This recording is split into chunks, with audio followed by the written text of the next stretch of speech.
The Humvee rattled over the uneven road, kicking up dust that clung to the sweat on Private Daniel Jenkins' face. He shifted in his seat, gripping his rifle tighter as the convoy rolled into Najaf. The city loomed ahead, sand-colored buildings, minarets piercing the hazy sky, and an unsettling quiet that made his skin prickle. "Welcome to paradise, gentlemen," Sergeant Cole muttered from the front seat, his voice dry as the desert air. He turned in his seat to face the platoon, his sharp blue eyes scanning each of them. "Listen up. This isn't a training op anymore. The Mahdi army's dug in deep here, and the locals are on edge. Keep your heads on a swivel." Jenkins swallowed hard. The briefing back at camp had been clear Najaf was a powder keg. But hearing it again, here, made it real in a way he hadn't expected. He glanced at the men around him, Corporal Reyes, stone-faced as ever, Private Henson. Chewing gum like this was just another day. They'd all seen combat before. He hadn't. The convoy slowed as they entered the city proper. Narrow streets wound between buildings, their walls scarred with bullet holes and graffiti Jenkins couldn't read. Shadows moved behind windows, curious eyes, wary faces. The air smelled of smoke and something sour, like garbage left too long in the heat. Eyes open, Cole barked as the Humvees rolled to a stop outside their assigned compound.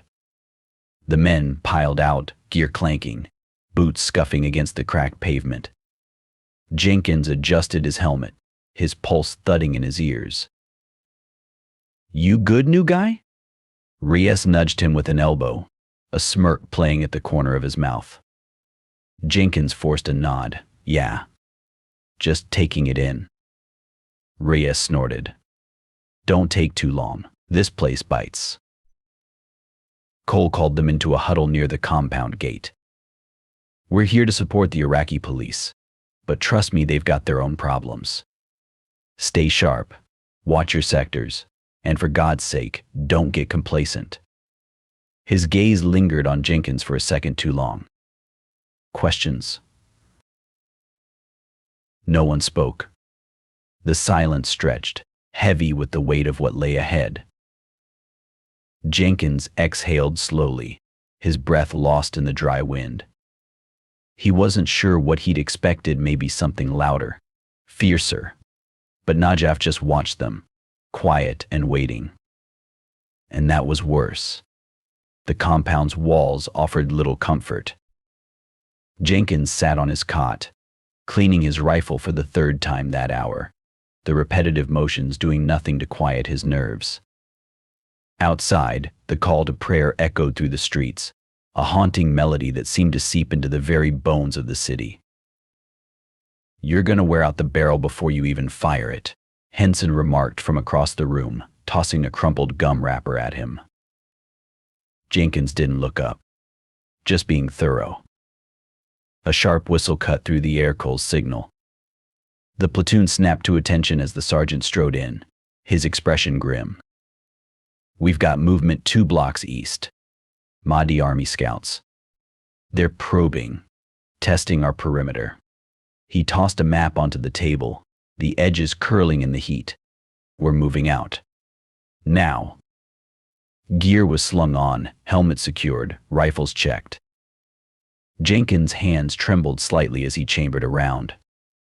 He clenched his jaw, forcing them steady. The streets were eerily empty as they advanced, the only sound the crunch of their boots on broken pavement. Shadows stretched long in the late afternoon sun, turning every alleyway into a potential ambush point. Jenkins' finger hovered near his trigger guard, his breath shallow. Then, gunfire. It erupted from a rooftop to their left, the sharp cracks of AK-47s splitting the air. The platoon scattered, diving for cover behind crumbling walls and abandoned cars. Contact left. Reyes, suppress that roof. Cole barked, returning fire. Jenkins pressed himself against a bullet-pocked wall, his heart hammering. Dust and smoke filled the air, stinging his eyes. He peeked around the corner, muzzle flashes lit up the rooftop like strobe lights. Jenkins. covering fire. Reyes shouted, already moving to flank. He swallowed hard, raised his rifle, and squeezed the trigger. The recoil jolted his shoulder, but he kept firing, his shots joining the cacophony. Amidst the chaos, something caught his eye, a figure walking calmly down the center of the street. An elderly man, draped in a flowing white thobe, his head wrapped in a traditional keffiyeh. He moved as if the bullets were nothing more than summer rain, his hands folded behind his back, his gaze fixed ahead. Jenkins froze. What the hell? Stay focused. Cole snarled, yanking him back as a bullet whizzed past where his head had been. But Jenkins couldn't tear his eyes away. The man didn't flinch, didn't hurry. He simply walked, untouched, through the storm of lead. Then, as suddenly as it began, the gunfire ceased. The insurgents melted away, leaving only the ringing silence in their wake. The old man was gone. What was that? Jenkins breathed, his voice raw. Cole's jaw tightened. A ghost, or a trick. Either way, we're not sticking around to find out. He signaled the platoon to regroup. Move out. Double time. Jenkins glanced back at the empty street, a chill running down his spine. Najaf wasn't just watching anymore. It was playing with them. The platoon moved in tense silence back toward the compound, every shadow now a threat, every whisper of wind setting nerves on edge. Jenkins kept his rifle close, his knuckles white around the grip. The image of the old man untouched, unhurried, burned in his mind. You saw him too, right? Jenkins muttered to Reyes as they rounded a corner. Reyes didn't look at him. His jaw was set, his eyes scanning the rooftops. Yeah, I saw him. Bullets went right through him. Jenkins pressed, voice low, like he wasn't even there. Drop it, Jenkins. Reyes' tone was sharp, final. But the way his fingers twitched against his rifle told Jenkins he wasn't the only one rattled. The compound gates loomed ahead, a sliver of safety in the suffocating city. As they filed inside, Cole turned on them, his face hard. Debrief in 5. And Jenkins, he jabbed a finger at him. Not a word about what you think you saw. Understood? Mouthed. Jenkins opened his mouth, then shut it. He nodded. The debrief was short, clinical. Enemy engagement. No casualties. No further contact. Cole's report made no mention of the old man. But Jenkins couldn't shake it. That night he lay on his cot, staring at the ceiling, the heat pressing down like a hand. The call to prayer had long since faded, leaving only the distant hum of generators and the occasional scuttle of rats in the walls. You're not sleeping either, huh? Henson's voice cut through the dark. Jenkins turned his head.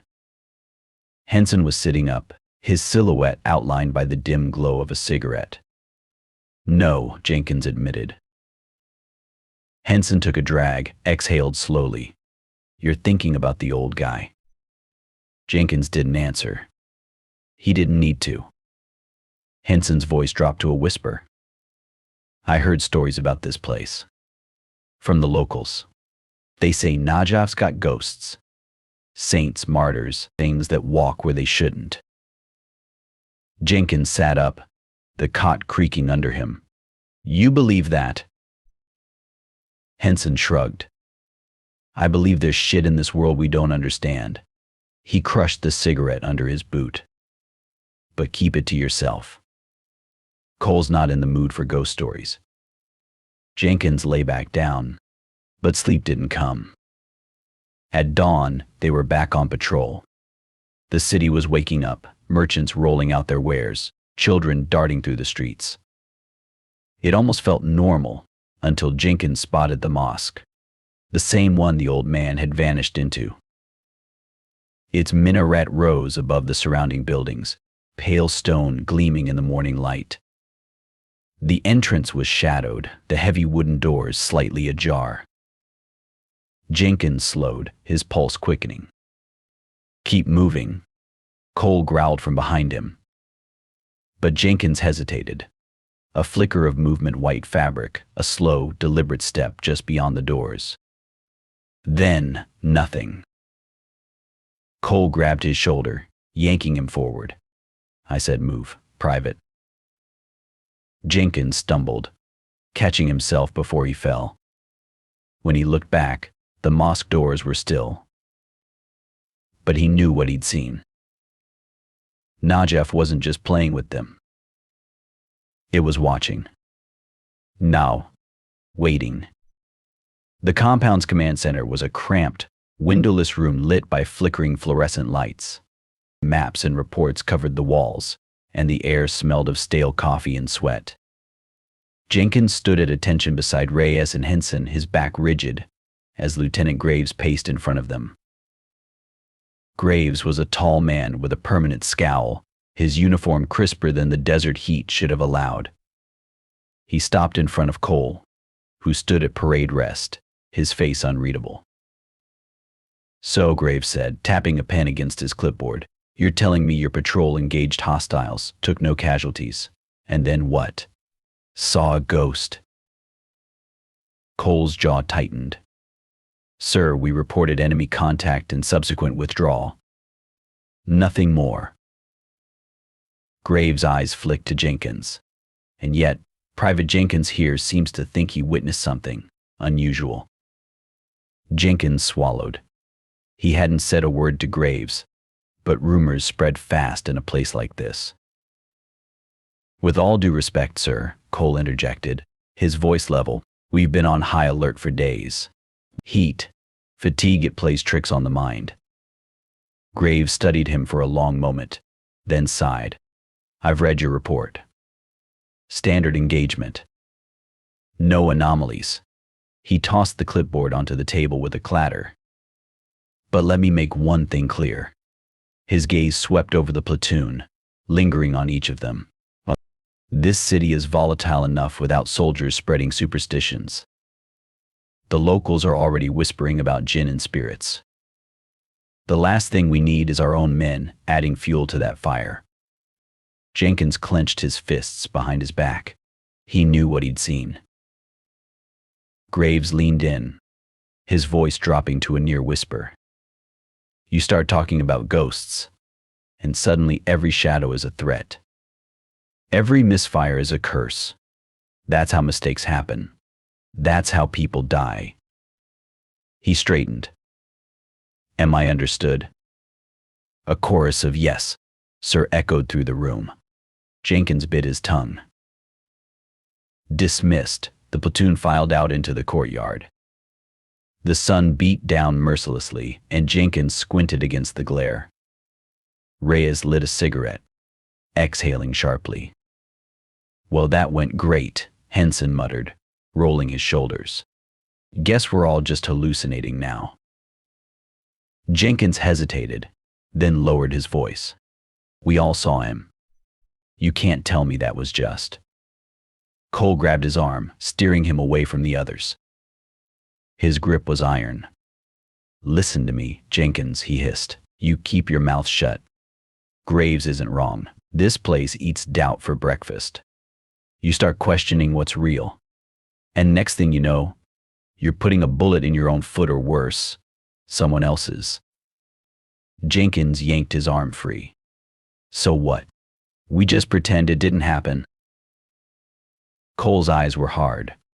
"Yes, because if you don't, you'll get someone killed." He turned to leave, then paused. "And Jenkins, stay away from that mosque." Jenkins watched him go, frustration boiling under his skin. Henson sidled up next to him, chewing on a fresh stick of gum. "He's not wrong, you know. About the doubt thing," he popped a bubble. "But between you and me, I've been in this hellhole 6 months. Never seen anything like that before." Jenkins glanced at the mosque's minaret, just visible over the compound walls. Then, what was it?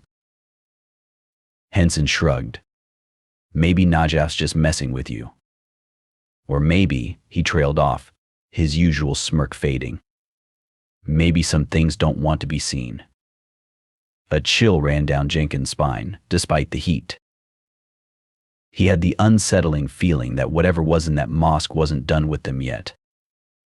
The desert night was eerily quiet, the kind of silence that pressed against Jenkins' eardrums like a physical weight. He shifted on the rooftop of the compound, the rough concrete biting into his knees as he scanned the dimly lit streets below. The moon hung low, casting long shadows that seemed to shift when he wasn't looking. Corporal Reyes leaned against the sandbag barrier beside him, rifle resting across his lap. He exhaled a slow stream of cigarette smoke, the ember glowing like a tiny beacon in the dark. "First night watch, huh?" Reyes said, his voice low. Jenkins adjusted his grip on his rifle. "Yeah. Not exactly what I expected." Reyes smirked. "What, you thought it'd be all action? Gunfights under the stars?" "Something like that." "Welcome to the real war, kid.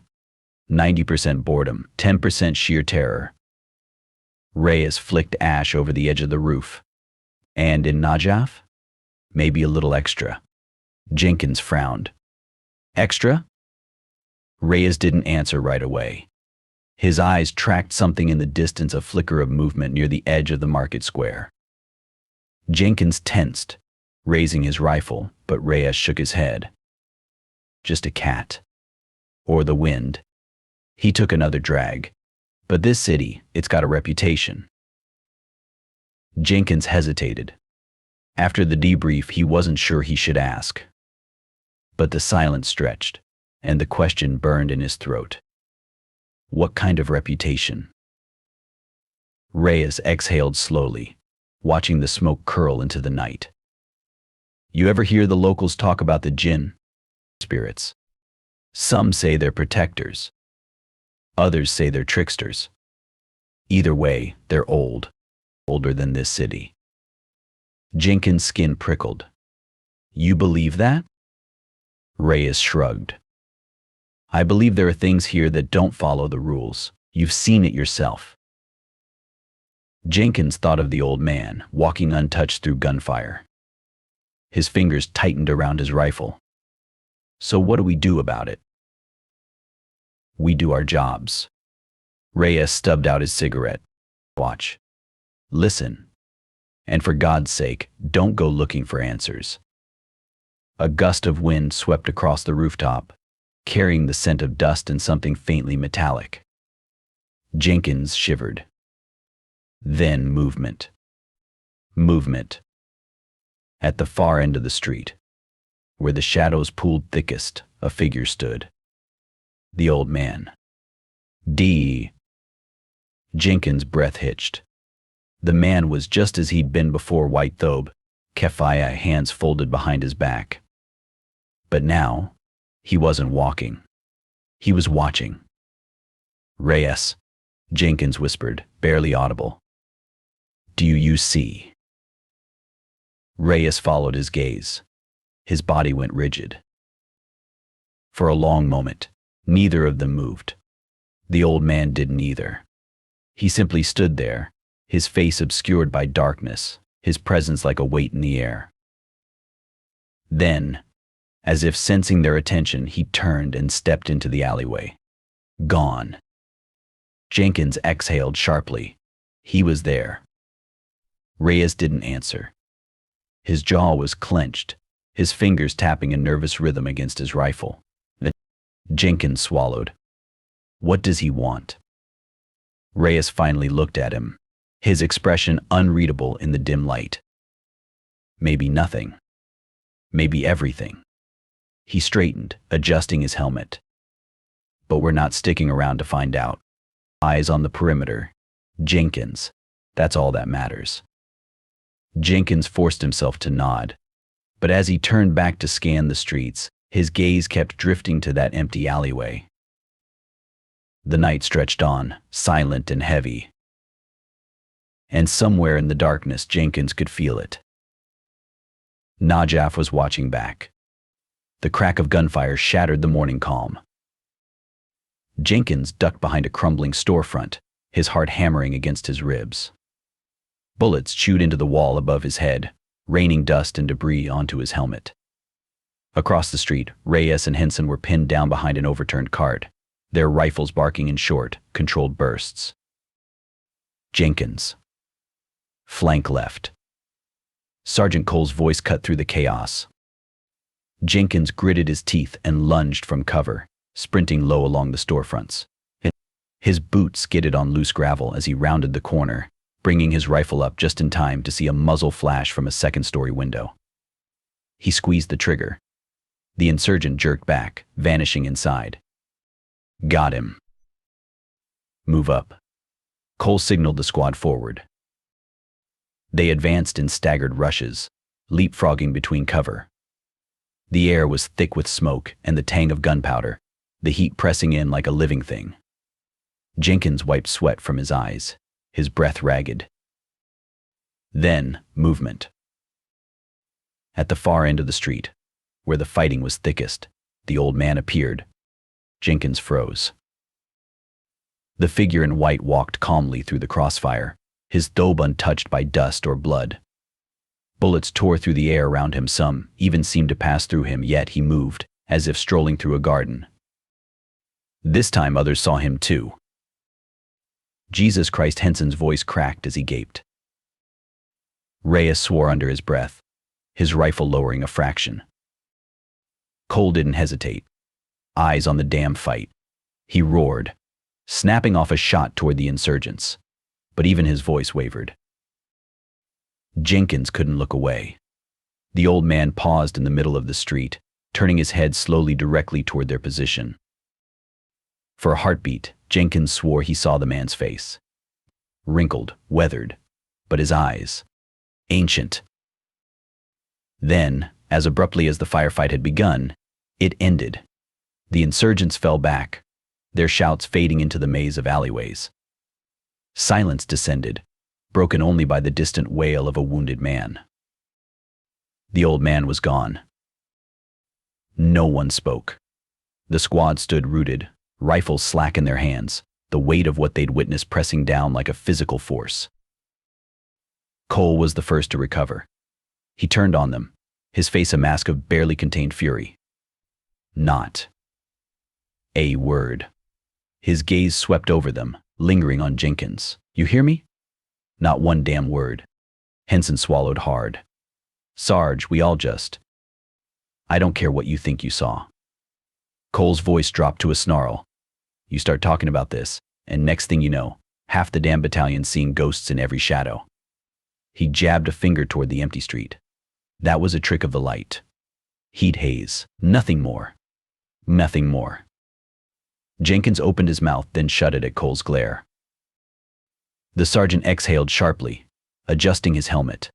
Now, move out. We're done here.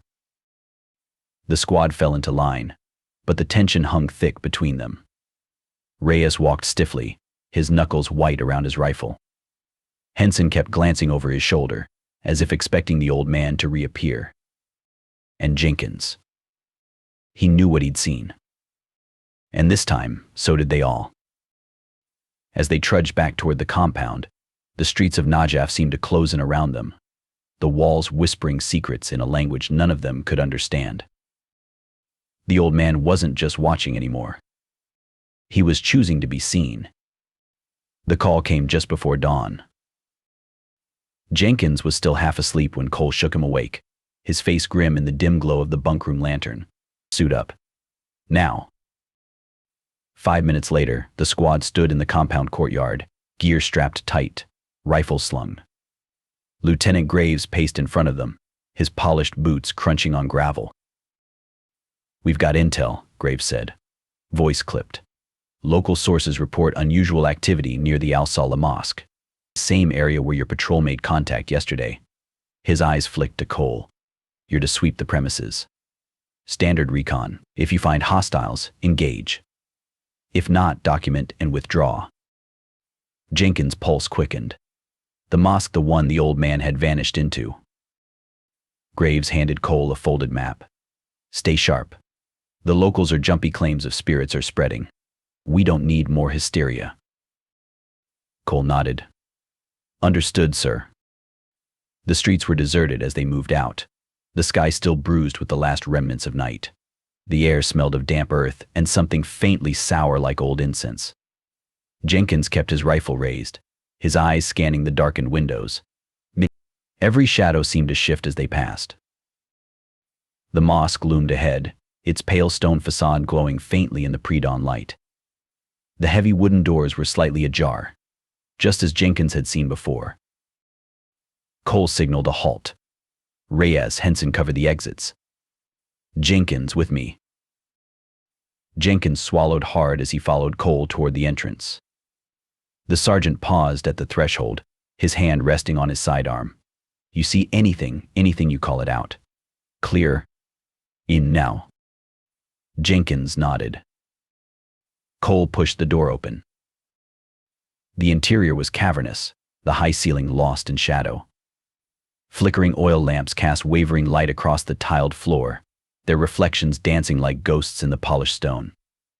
The air was cool, thick with the scent of sandalwood and something metallic blood. Jenkins' breath fogged in front of him. Where are the worshippers?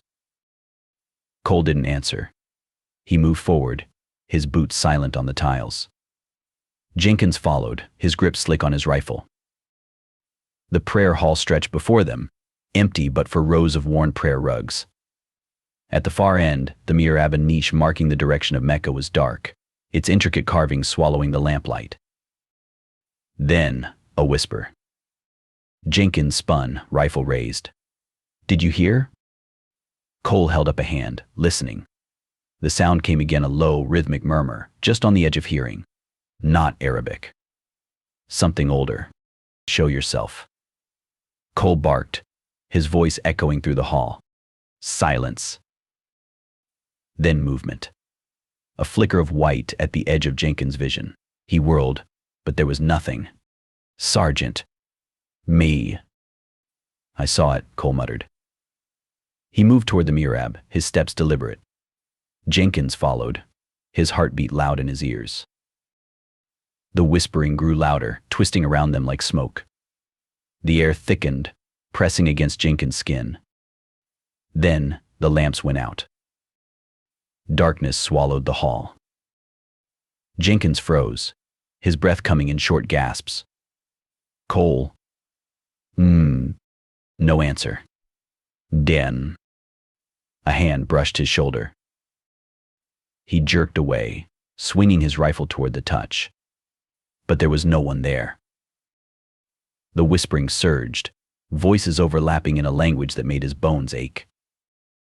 Then, light. A single lamp flared to life near the mihrab, illuminating the old man. He stood perfectly still, his dobi pristine, his face half hidden in shadow. His lips moved, but the words weren't his, they were the whispers, pouring from his mouth like water. Jenkins' finger hovered over the trigger. Stop. The old man's head tilted. The whispers ceased. For a heartbeat, the mosque was utterly silent. Then, from behind Jenkins, Cole's voice hoarse, strained, run. Jenkins turned. Cole stood rigid, his face ashen.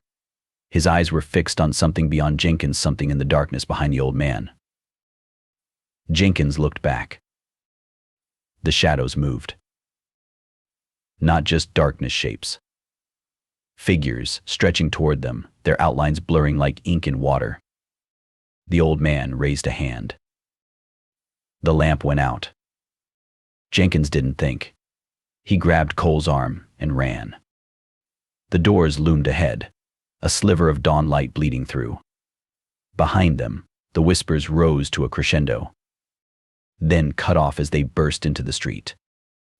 Reyes and Henson snapped their rifles up. What the hell? Move. Cole shoved Jenkins forward, his face wild, back to the compound. Now. They ran. Jenkins didn't look back. But as they rounded the corner, the whispers followed not in his ears, but in his mind, curling like smoke through his thoughts. And beneath them, a single word, clear as a knife's edge. Soon.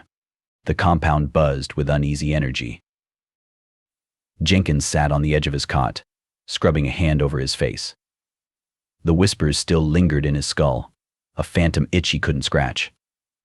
Across the room, Henson paced like a caged animal, his usual smirk long gone. Reyes leaned against the wall, arms crossed, his jaw clenched so tight Jenkins could see the muscle twitching. Cole hadn't spoken since they'd returned. He'd marched straight to Graves' office, slamming the door behind him. The muffled argument that followed had lasted nearly an hour. Henson stopped pacing. "You think they're going to send us back there?" Reyes exhaled sharply. "Not a chance." Jenkins stared at his boots. "They have to. We didn't finish the sweep." "Yeah, well." Henson popped a stick of gum into his mouth, chewing like it was the only thing keeping him grounded. "Something tells me Graves isn't in a hurry to piss off whatever the hell that was." The door to the barracks creaked open. Private Dawson from 3rd Platoon poked his head in, his eyes darting between them. "You guys hear about the ghost?" Jenkins' stomach dropped. Reyes pushed off the wall. "What ghost?" Dawson grinned, oblivious to the tension. "The one you all saw. Words out some old dude walking through firefights like it's nothing. They're saying he's a saint or some shit." Henson's gum snapped between his teeth. "Who's they?" "Everyone." Dawson shrugged. "Cook's assistant heard it from a local vendor. Even the Iraqis are talking about it." Jenkins exchanged a glance with Reyes. "Graves is gonna lose it." As if on cue, the door to Graves' office flew open. The lieutenant stormed out, Cole on his heels. Graves' face was flushed, his voice carrying across the compound. "Media blackout. Effective immediately. No calls, no emails, no breathing a word about this to anyone outside this unit." A murmur rippled through the assembled soldiers. Dawson's grin faded. Too late?" Graves' head snapped toward him. "What did you say, Private?" Dawson swallowed. "Nothing, sir. Just rumors are already going around." Graves' expression darkened. He turned to Cole, voice low but venomous. "I told you to keep this contained." Cole didn't flinch. "We did, sir. But you can't control what the locals say." Graves exhaled through his nose, his fingers curling into fists. "Then we control what our men say." He raised his voice, addressing the entire compound. "Listen up. Any soldier caught spreading superstitions or engaging in unauthorized discussions about so-called sightings will be disciplined. This is a combat zone, not a damn campfire story." Jenkins clenched his jaw. "So that's it, just pretend it didn't happen." Henson leaned in, whispering, "Guess we're all hallucinating again."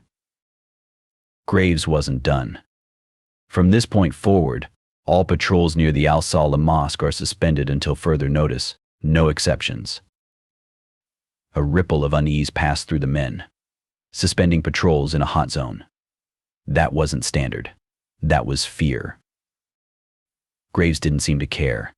He turned on his heel and stalked back to his office, the door slamming shut behind him. The compound erupted in hushed whispers. "You seeing this?" Reyes muttered, nodding toward a cluster of privates from 2nd Platoon. They were huddled together, casting furtive glances at Jenkins' squad. One of them made a sign with his fingers, something Jenkins didn't recognize, but it looked like warding off evil. Henson snorted. "Oh, this is rich. We're the ghost squad now." Jenkins didn't laugh. His skin prickled with the weight of eyes on him, not just the other soldiers, but the city beyond the walls. Najaf, watching, waiting. And somewhere in the shadows of that mosque, the old man too. Cole approached, his face unreadable. "Pack your gear. We're being reassigned." Jenkins blinked. "What?" Graves' orders. "Our platoon's rotating to the eastern checkpoint. Very effective immediately." Henson groaned. "You're kidding." That's the ass end of nowhere. Cole's gaze flicked to the mosque's minaret, just visible over the compound wall. Consider it a favor. Jenkins understood. They weren't being reassigned. They were being removed. As the squad gathered their gear, the whispers followed not from the mosque this time, but from the other soldiers. Did you hear what they saw? They say it's cursed. They say it's watching us. Jenkins slung his pack over his shoulder, his skin crawling. The rumors were out. And whatever was in that mosque knew it. The eastern checkpoint was little more than a sandbag bunker and a rusted metal gate at the edge of the city, where the buildings gave way to open desert. Jenkins wiped sweat from his brow, the midday sun scorching the back of his neck. 3 days since their reassignment, and the tension in the platoon hadn't eased. If anything, it had festered. Henson leaned against the bunker, squinting at the horizon. You ever get the feeling we're being punished? Reyes didn't look up from cleaning his rifle. We are. Jenkins shifted his weight, the gravel crunching under his boots. The checkpoint was a dead zone, no insurgent activity, no patrols, just endless stretches of sand and the occasional shepherd guiding his flock past the wire. It was exile. A jeep rumbled up the road, kicking up dust. Jenkins tensed, hand drifting toward his rifle. But it wasn't a threat, just a civilian vehicle, military approved. The man who climbed out wore a khaki vest with too many pockets, a camera slung around his neck. His dark hair was tousled, his grin sharp as a knife. Gentlemen, he said, nodding to them. Mind if I take a breather? Cole stepped forward, his expression guarded. Press. The man extended a hand. Ethan Shaw, Chicago Tribune. Embedded with your battalion for the next week. Cole didn't shake his hand. This isn't a media zone.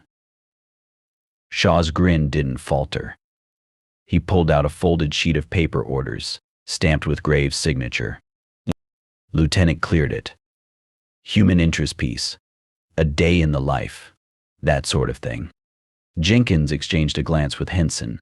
And human interest after what happened at the mosque. Graves wouldn't let a reporter within a mile of them unless he had to. Cole scanned the paper, his jaw tightening. Fine. Stay out of the way.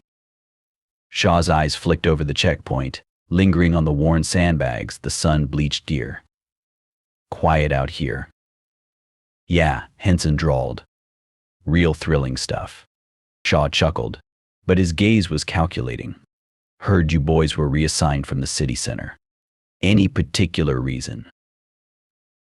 The air went still. Cole's voice was ice. Operational adjustments. Right. Shaw tapped his pen against his notepad. Funny thing, I was talking to some locals earlier. They mentioned something about sightings near the Al-Salah Mosque. Jenkins' fingers twitched. Reyes set his rifle down with deliberate slowness. You're wasting your time. Shaw raised an eyebrow. Am I? He flipped open his notepad, scanning scribbled lines. Because according to at least 6 different sources, there's an old man, white robes, traditional headdress, who keeps appearing in the middle of firefights. Bullets don't touch him. Some say he's a saint, others say he's something else. His gaze settled on Jenkins. You've seen him, haven't you? Jenkins' throat went dry. Cole stepped between them. That's enough. Shaw held up his hands. Hey, just asking if there's a story here. There isn't. Cole's voice was low, dangerous. You want a story? Write about the heat, write about the sand. But you start spreading rumors, and I'll personally make sure your embed gets revoked. For the first time, Shaw's smile wavered. He tucked the notepad away. Message received, Sergeant. The silence stretched, thick with unsaid words. Then, the radio crackled to life. Checkpoint Alpha, this is Command, over. Cole snatched it up.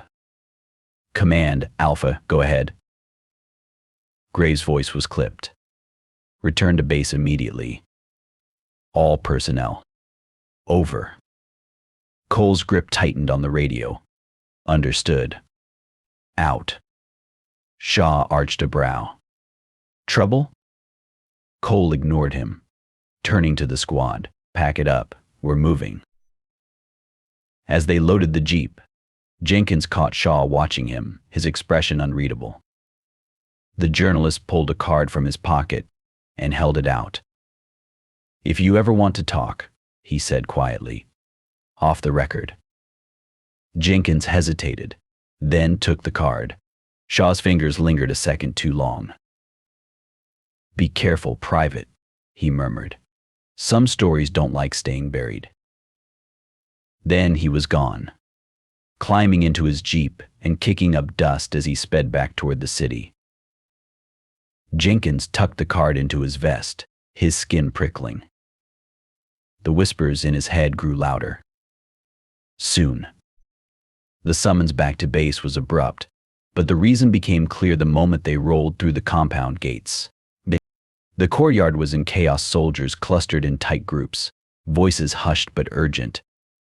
Graves stood at the center, his face like storm clouds, barking orders to a harried-looking corporal. Cole killed the engine and turned to the squad. Stay here. He strode toward Graves, his posture rigid. Henson whistled low under his breath. Something's got them spooked. Jenkins scanned the courtyard. The tension was palpable, thick enough to choke on. Then he saw it near the command tent. A group of Iraqi police officers huddled with the translator. One of them gestured wildly toward the city, his voice rising in agitation. Reyes leaned forward, squinting. That's the precinct chief. Whatever happened, it's bad. Cole returned moments later, his expression unreadable. We're back on city patrol. Effective immediately. Henson groaned. Let me guess Graves changed his mind about the ghost stories. Cole's jaw tightened. The mosque is crawling with civilians. Pilgrims, locals, even a damn news crew. They're calling it a miracle site. Jenkins' stomach twisted. Because of the old man. Cole didn't deny it. Graves wants a presence there before this spirals. We're to keep the peace. Nothing more. No engagement unless fired upon. He fixed them with a hard look. And no talking about what we saw. The streets of Najaf were unrecognizable. Where before there had been wary silence, now there was noise, chanting, singing, the rhythmic clap of drums. Crowds pressed toward the Al-Salah mosque, their faces alight with fervor. Vendors hawked candles and charms along the roadside, their voices blending into the cacophony. Henson gaped from the Humvee. What the hell happened? Reyes' knuckles whitened on his rifle. Fear happened. And hope. Jenkins swallowed. The mosque loomed ahead, its doors thrown wide, lamplight spilling into the street. The crowd parted reluctantly as their Humvee rolled through, murmurs following in their wake. Cole parked a block away. On foot from here, stick together. They moved through the throng, shoulders tense, rifles slung but ready. The air smelled of sweat and incense, the heat pressing in like a living thing. Jenkins kept his eyes on the mosque entrance, his pulse a drumbeat in his throat. Then, movement. At the edge of the crowd, standing perfectly still amidst the chaos, was the old man. Jenkins' breath caught. The figure in white watched them, his face half hidden in shadow. This close, Jenkins could see the intricate embroidery on his thobe, the way the fabric didn't stir in the hot wind. The crowd flowed around him like water around a stone, utterly oblivious. Cole, Jenkins hissed. The sergeant followed his gaze, his face drained of color. The old man raised a hand not in greeting, but in invitation.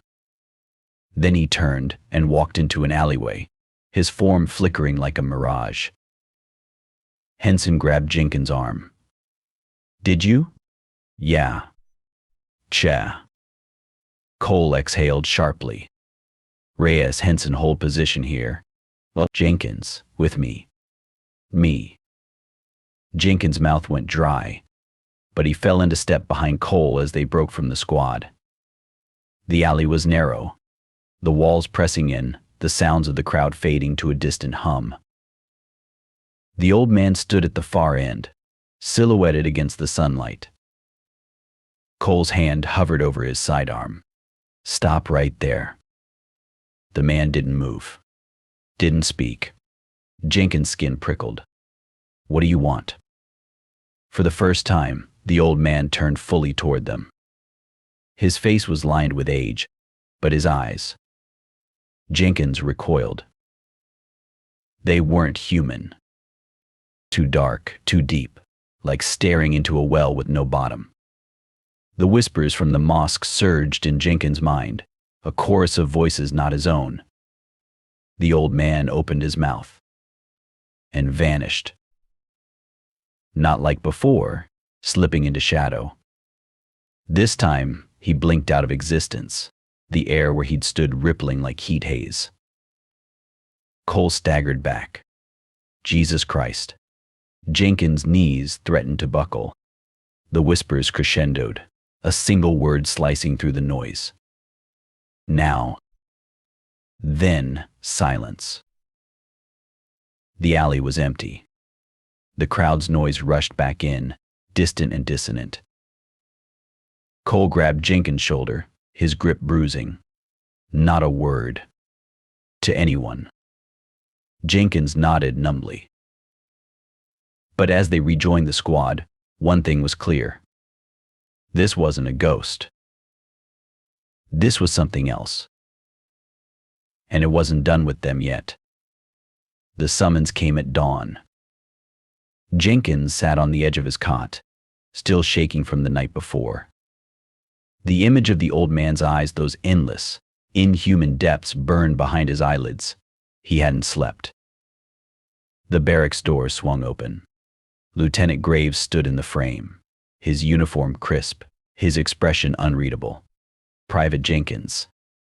"With me." Henson shot Jenkins a look from the next cot, but no one spoke.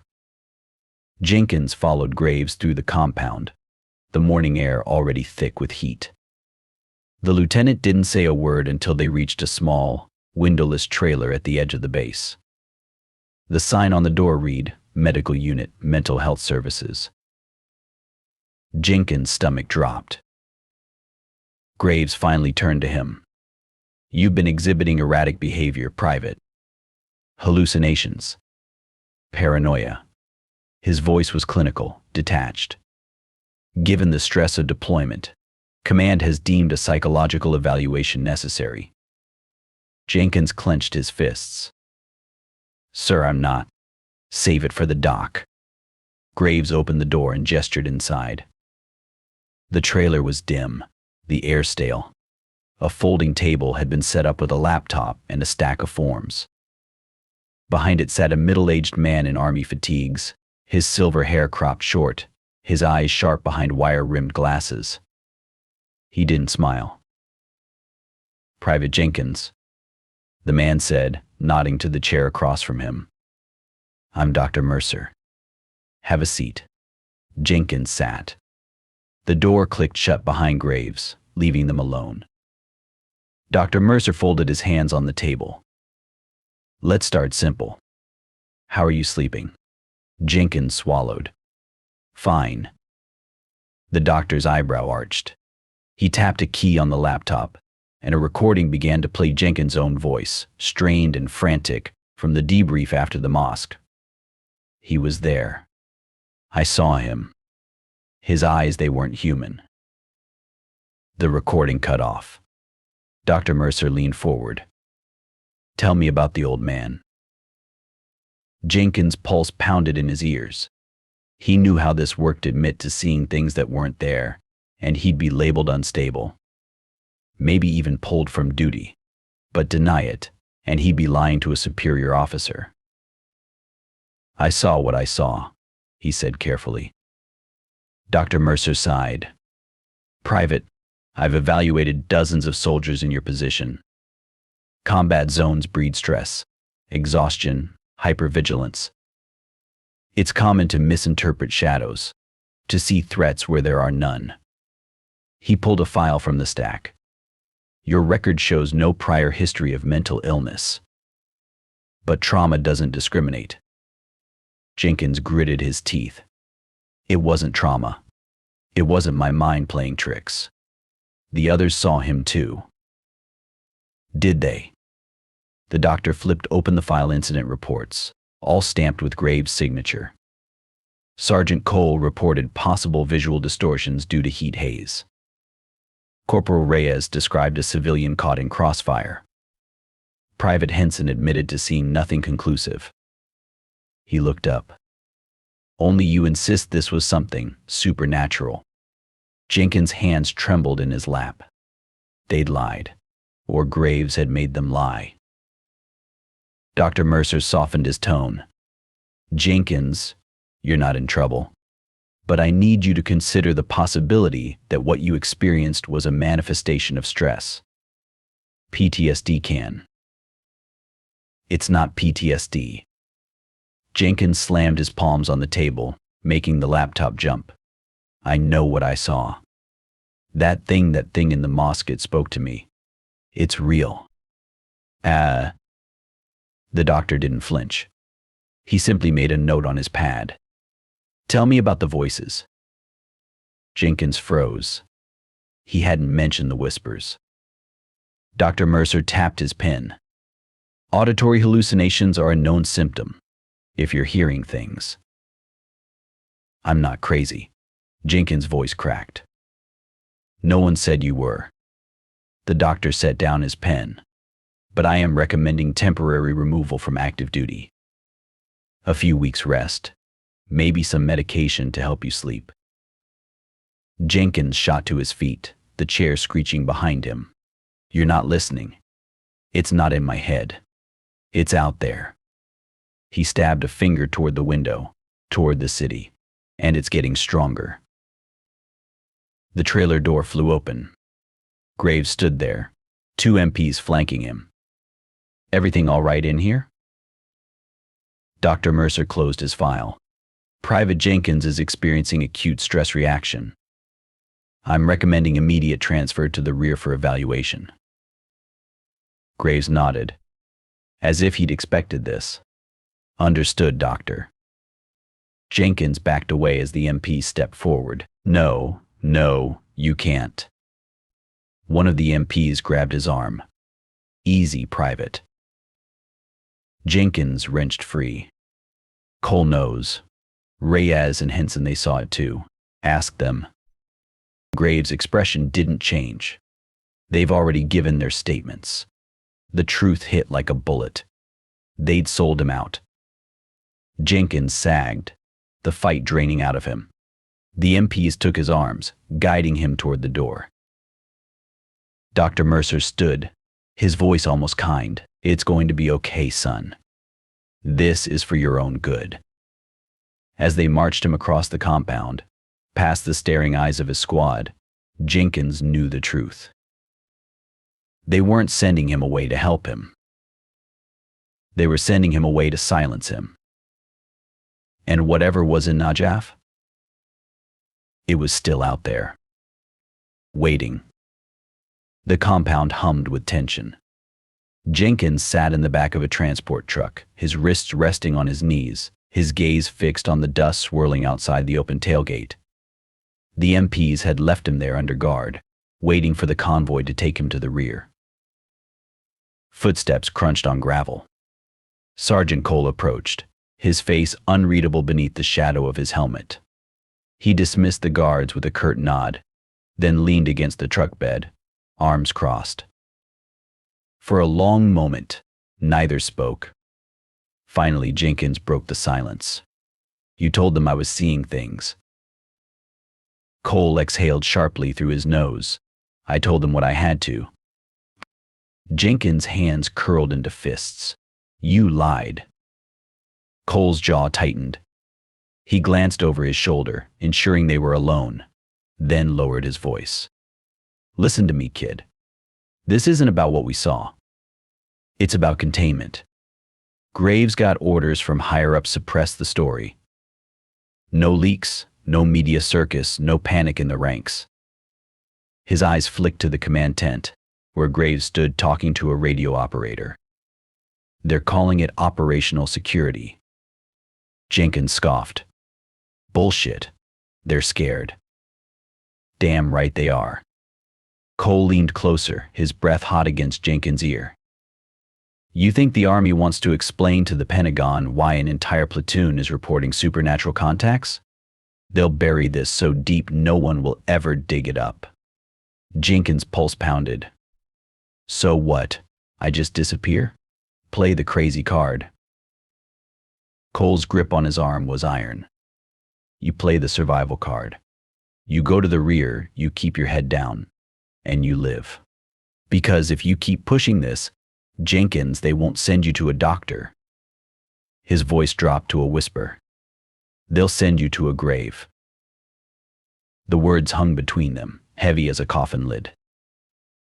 A shout came from the command tent. Graves barking orders. The convoy engines roared to life. Cole straightened, his mask of indifference sliding back into place. Your ride's here. Jenkins swallowed hard. And the old man, the mosque? Cole's expression darkened. Forget it. All of it. He turned to leave, then paused. And Jenkins? If you value your life, don't talk to that reporter again. Jenkins stiffened. Shaw. Cole didn't answer. He just walked away, his silhouette swallowed by the dust. The MP has returned, hauling Jenkins to his feet. As they loaded him into the truck, he caught a glimpse of Reyes and Henson watching from across the compound. Henson's usual smirk was gone, replaced by something hollow. Reyes met his gaze for a split second, then turned his back. The message was clear. You're on your own. The truck rumbled forward, the compound shrinking in the distance. Jenkins leaned against the canvas siding, the whispers in his mind rising to a fever pitch. But beneath them, louder now, a single word, remember. And he knew. Najaf wasn't done with him yet. The rear base was a ghost town compared to Najaf. Jenkins sat on the edge of his cot in the temporary barracks, staring at the blank walls of his new prison. The psych evaluation had been a farce. Dr. Mercer had already made up his mind before Jenkins even walked in. Now, he was stuck in limbo, waiting for some higher-up to decide whether he'd be shipped home or dumped back into the desert. But he wasn't idle. The base's records office was a cramped, dusty room tucked behind the motor pool, manned by a bored corporal who barely looked up from his magazine when Jenkins walked in. Need to pull some after-action reports, Jenkins said, keeping his voice casual, from Najaf. The corporal sighed, marking his page. Unit and date. Jenkins gave him the details his platoon. The days of the sightings. The corporal disappeared into the back, returning minutes later with a thin folder. That's it? Jenkins frowned, flipping it open. That's it. The reports were sparse routine patrol logs, engagement summaries. Nothing about the old man. Nothing about the mosque. Nothing about the whispers. Jenkins' pulse quickened. There should be more. We filed multiple contacts.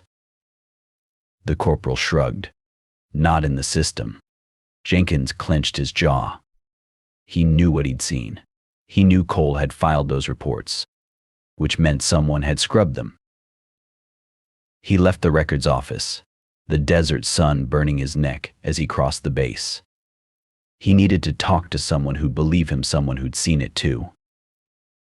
He found Reyes in the mess tent, alone at a corner table, picking at a plate of lukewarm eggs. Jenkins slid into the seat across from him. They erased the reports. Reyes didn't look up. You shouldn't be here. Cut the crap, Reyes. You know what we saw. You know it's real. Toy. Reyes' fork stilled. His knuckles whitened around the handle. It doesn't matter what I know. The hell it doesn't. Jenkins leaned in, voice dropping to a hiss. They're covering it up. Why? What aren't they telling us? Reyes finally met his gaze. His eyes were bloodshot, his usual sharpness dulled by exhaustion. You think you're the first one to see things out here? The first to ask questions. He glanced around the tent, then lowered his voice. 2 months ago, a squad in Fallujah reported a contact something that moved faster than humanly possible. Left claw marks in concrete. Their co called it enemy propaganda and had them reassigned. Last I heard, one of them put his sidearm in his mouth. Jenkins' stomach turned. You're saying this has happened before. I'm saying some doors don't get open for a reason. Reyes pushed his plate away. Drop it, Jenkins, for your own good. Jenkins shook his head. I can't. Not after what I saw. Reyes exhaled sharply. Then you're dumber than I thought. He stood, chair scraping against the floor. Stay away from me. I've got enough problems. Jenkins watched him go, the whispers in his mind swelling like a tide. They were hiding something. And he was going to find out what. That night he waited until the barracks were quiet, then slipped out into the darkness. The base was quiet, the only sound the hum of generators and the distant murmur of radio chatter. He made his way to the comms tent. If the records were gone, maybe the radio logs still held answers. The tent flap was unsecured. Jenkins ducked inside, the blue glow of monitors casting long shadows. The night shift operator was slumped in his chair, headphones on, oblivious. Jenkins moved to the console, scanning the logs. He typed in the dates, the coordinates. The screen flickered. Access denied. He tried again. Same result. A hand clamped down on his shoulder. Jenkins spun, heart in his throat. Graves stood there, his face a mask of cold fury, looking for something private. Jenkins' mouth went dry. Sir, Graves didn't let him finish. He yanked Jenkins out of the tent, his grip like iron. You just don't know when to quit, do you? Jenkins wrenched free. I want the truth. Graves' laugh was hollow. Truth. You couldn't handle the truth. He stepped closer, his voice a venomous whisper. You're done, Jenkins. Consider yourself confined to quarters until transport arrives. And if I catch you snooping again? His smile didn't reach his eyes. Let's just say the desert's good at swallowing things. Jenkins stood frozen as Graves walked away, the threat hanging in the air like a noose. But as he turned back toward the barracks, a flicker of movement caught his eye. A figure in white, standing at the edge of the base, just beyond the wire. Watching. Jenkins' breath hitched. The old man raised a hand pointing not at him, but at the horizon. Toward Najaf. Then he was gone. The whispers in Jenkins' mind surged, a single word rising above the rest. Come. And for the first time, Jenkins knew exactly what he had to do. The desert night was a living thing, breathless, watchful, pressing against Jenkins' skin like a second uniform. He adjusted his helmet, the weight of it suddenly suffocating as the platoon moved in staggered formation through the outskirts of Najaf. The city loomed behind them, its minarets clawing at the starless sky. Stay sharp, Cole murmured over the radio, his voice crackling in Jenkins' earpiece. Intel says Mahdi scouts have been probing this sector. Jenkins exhaled slowly, his finger resting against the trigger guard of his rifle. The night vision goggles cast the world in eerie green, every shadow a potential threat. To his left, Reyes moved like a ghost, his silhouette blending into the jagged ruins of an old storefront. To his right, Henson chewed his gum with mechanical precision, his eyes scanning the rooftops. Something was off. Jenkins couldn't shake the feeling like the city itself was holding its breath. A whisper of movement. Jenkins froze, his pulse spiking. Contact, he hissed. The platoon dropped low, rifle snapping up. Where? Cole's voice was razor-edged. Jenkins pointed toward a narrow alleyway, where the darkness seemed to ripple. Movement. 11 o'clock. Cole signaled Reyes forward. The corporal crept toward the alley, his rifle steady. Jenkins followed, his boots silent on the cracked pavement. The alley yawned before them, blacker than black, the stench of rotting garbage thick in the air. Reyes flicked on his rifle's tactical light. The beam cut through the dark, illuminating nothing. Empty crates. A stray cat darting away. Henson let out a breath. Just a damn cat. Jenkins didn't lower his rifle. No. I saw something. Reyes glanced at him, his expression unreadable behind his goggles. Let's move. They turned back toward the street. A gunshot cracked the silence.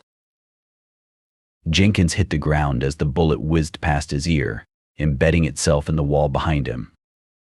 The platoon scattered, diving for cover. Ambush. Take cover, Cole barked. Muzzle flashes lit up the rooftops. 3, maybe 4 shooters. Jenkins rolled behind a gutted car, the metal pinging as bullets tore into it. He raised his rifle, returning fire blindly. Reyes. Flank right. Cole's voice was barely audible over the gunfire. Jenkins risked a glance around the car. The alley.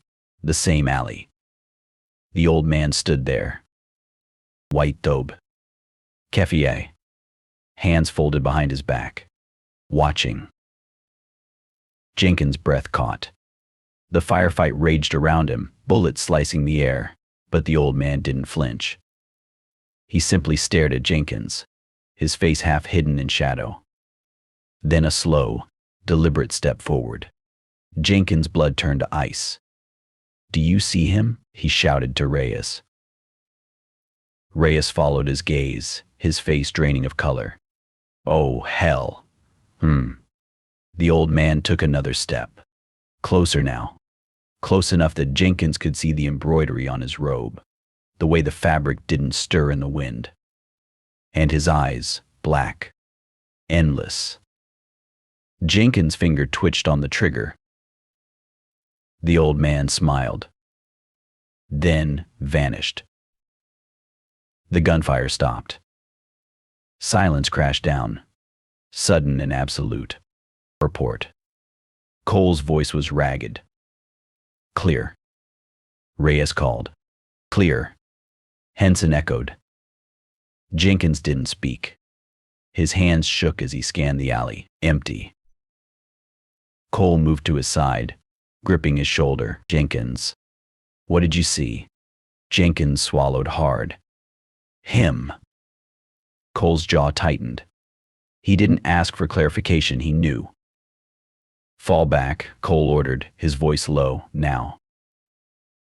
The platoon moved in tense silence, rifles up, eyes darting to every shadow. The city watched them go, its secrets still hidden, its ghosts still walking. And as they retreated, Jenkins could feel it. The old man's gaze, burning into his back. Waiting. Soon. The platoon's return to the compound was silent. the weight of what they'd seen pressing down like a sandbag on their chests. No one spoke of the old man, not even Henson, who usually filled the quiet with jokes or complaints. The night air was thick with the scent of dust and sweat, the distant hum of generators the only sound. Inside the barracks, Jenkins sat on his cot, methodically cleaning his rifle for the 4th time that hour. His hands still trembled. A shadow fell across him. "You look like you've seen a ghost, kid." Jenkins glanced up. The speaker was an older Iraqi man, gray streaking his beard, his face lined with years of desert sun. He wore the uniform of a local interpreter, but his eyes held a depth Jenkins hadn't seen in the others. "You're new," Jenkins said, wary. The man chuckled, sitting beside him without invitation. "Not to this city. Name's Tariq. Been working with your army since the invasion." He pulled a pack of cigarettes from his vest, offering one. Jenkins shook his head. Tariq lit his own, exhaling slowly. "You patrol near the old market tonight?" Jenkins stiffened. "Yeah." Tariq studied the glowing tip of his cigarette. "Then you saw him." The words hung in the air like smoke. Jenkins' grip tightened on his rifle. "Who?" Tariq's smile was knowing. "The white one, the Watcher. He has many names." Across the room, Reyes glanced up from his book. Henson stopped mid-chew, his gaze flicking between them. Even Cole, who'd been pretending not to listen, turned slightly in his chair. Jenkins lowered his voice. "You know about him?" Tariq's expression darkened. "Every man born in Najaf knows the stories. They say he is a holy man, a saint, who walked these streets centuries ago. But when the city is in danger, he returns." Henson snorted. "Right. And I'm the Tooth Fairy." Tariq didn't laugh. "You think this is a joke? Your bullets pass through him, yes. He walks where no living man should walk." His gaze pinned Jenkins. "You have seen it with your own eyes. Do you laugh?" Jenkins' throat went dry. Cole stood abruptly, his chair scraping. "That's enough." Tariq held up his hands. "I mean no disrespect, Sergeant. Only to share what my people know."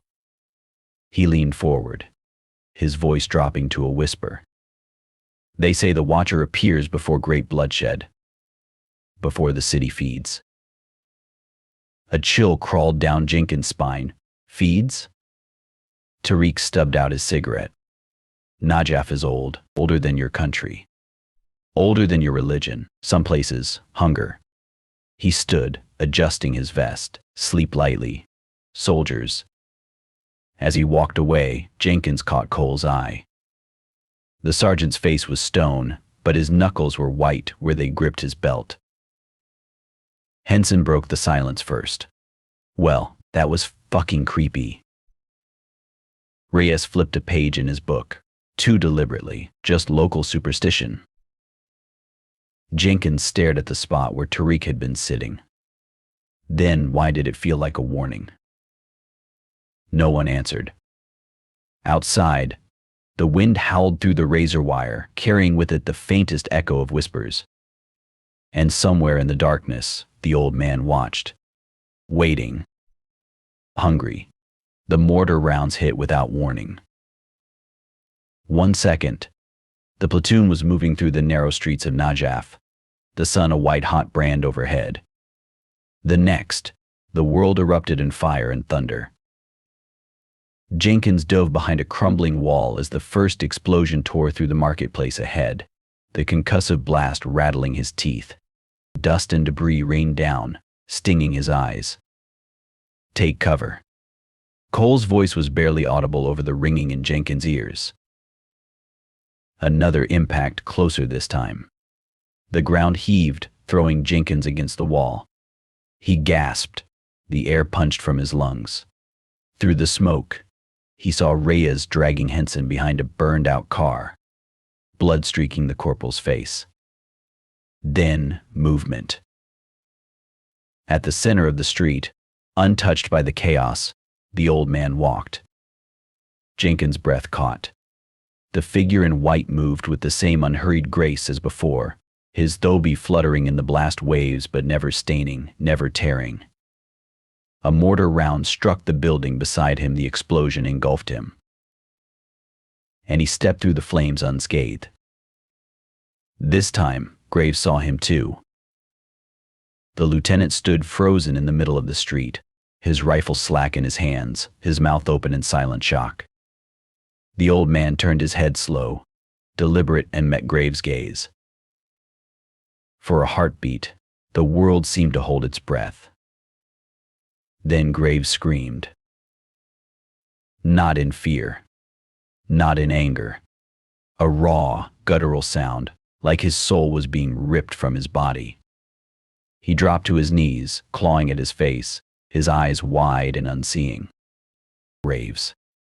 Cole lunged forward, grabbing the lieutenant's vest and hauling him behind cover, just as another mortar round cratered the spot where he'd been standing. Jenkins scrambled to their side. Graves was shaking, his pupils blown, his breath coming in ragged gasps. His eyes. Cole slapped him hard across the face. Snap out of it, Lieutenant. Graves blinked, his gaze focusing, but the terror didn't leave. He grabbed Cole's arm, his fingers digging in like a drowning man, clutching a lifeline. You saw him too. Tell me you saw him too. Cole hesitated, then gave a single, grim nod. The admission hung in the air like gunpowder. The bombardment ceased as suddenly as it had begun, leaving only the crackle of flames and the moans of the wounded. The old man was gone, but the damage was done. Graves staggered to his feet, his uniform streaked with dust and sweat. His hands trembled as he keyed his radio. All units, fall back to the compound. Immediate retreat. No one argued. As the platoon regrouped, Jenkins caught Reyes staring at the spot where the old man had stood. The corporal's lips moved silently, forming words Jenkins had never heard him say before. A prayer. Henson spat out his gum, his usual bravado shattered. What the hell was that? Jenkins didn't answer. He was watching Graves. The lieutenant's face was ashen, his eyes hollow. He kept glancing over his shoulder, as if expecting the old man to reappear. And Jenkins realized they couldn't pretend anymore. Not after this. Not after Graves. The platoon moved out, their steps heavy, their silence louder than the mortars. And behind them, Najaf watched. Hungry. Waiting. Feeding. The claw marks on his tent said enough. The watcher wasn't just watching anymore. It was reaching out, and Cole had the sickening feeling it was only a matter of time before it grabbed hold. The chopper arrived at dawn, its rotors kicking up a storm of dust that stung Cole's eyes. He shielded his face, watching as a lone officer in pressed fatigue stepped onto the hard-packed earth. The man carried himself with the stiff precision of command, but there was something off about him. His eyes were too sharp, his movements too deliberate, like a predator assessing prey. Sergeant Cole, the officer said, extending a hand. His grip was firm, cold. Captain Ellis, I'll be taking over the investigation into your recent incidents. Cole's jaw tightened. What investigation, sir? We haven't filed anything beyond standard engagement reports. Ellis smiled, but it didn't reach his eyes. Exactly. He strode past Cole toward the command tent, leaving the squad to exchange uneasy glances. Diaz flicked his cigarette into the dirt, his voice low. That guy's trouble. Jenkins shifted his weight. What's he investigating? The missing bodies? The whispers? Reyes said nothing. His hand drifted to his vest, where the journal was hidden. The meeting was short. Ellis emerged from the tent 10 minutes later, Captain Vickers trailing behind him like a shadow. The squad watched as Ellis made a beeline for Reyes. "Corporal," Ellis said, his voice smooth, "I understand you've come into possession of some unauthorized material." Reyes stiffened.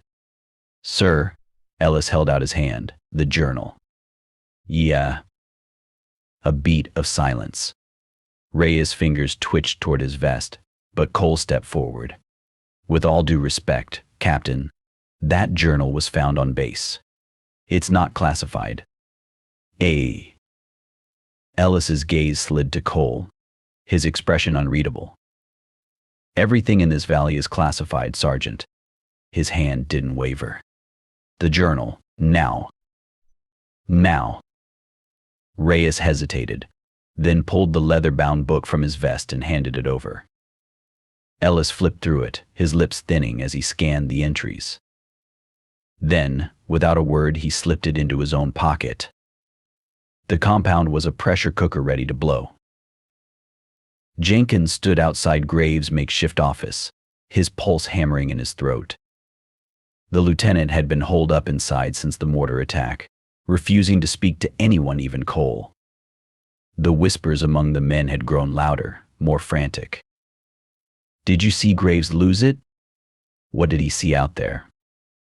Jenkins clenched his fists. He was done playing along. He knocked once, then shoved the door open before Graves could respond. The lieutenant sat behind his desk, his uniform disheveled, his eyes bloodshot. A half-empty bottle of whiskey glinted in the lamplight. He didn't look surprised to see Jenkins. "Close the door," Graves said, his voice hoarse. Jenkins kicked it shut. "You saw him." Graves didn't flinch. "I don't know what you're talking about." "Bullshit." Jenkins slammed his palms on the desk, making the bottle rattle. "The old man. The one who walked through the mortar fire. The one who looked at you." His voice dropped to a snarl. "What did you see in his eyes?" Graves' fingers twitched toward the bottle. Then, with a sigh, he leaned back in his chair. "You're not the first to report sightings, Jenkins. Not even the first this month." Jenkins froze. "What?" Graves rubbed his temples.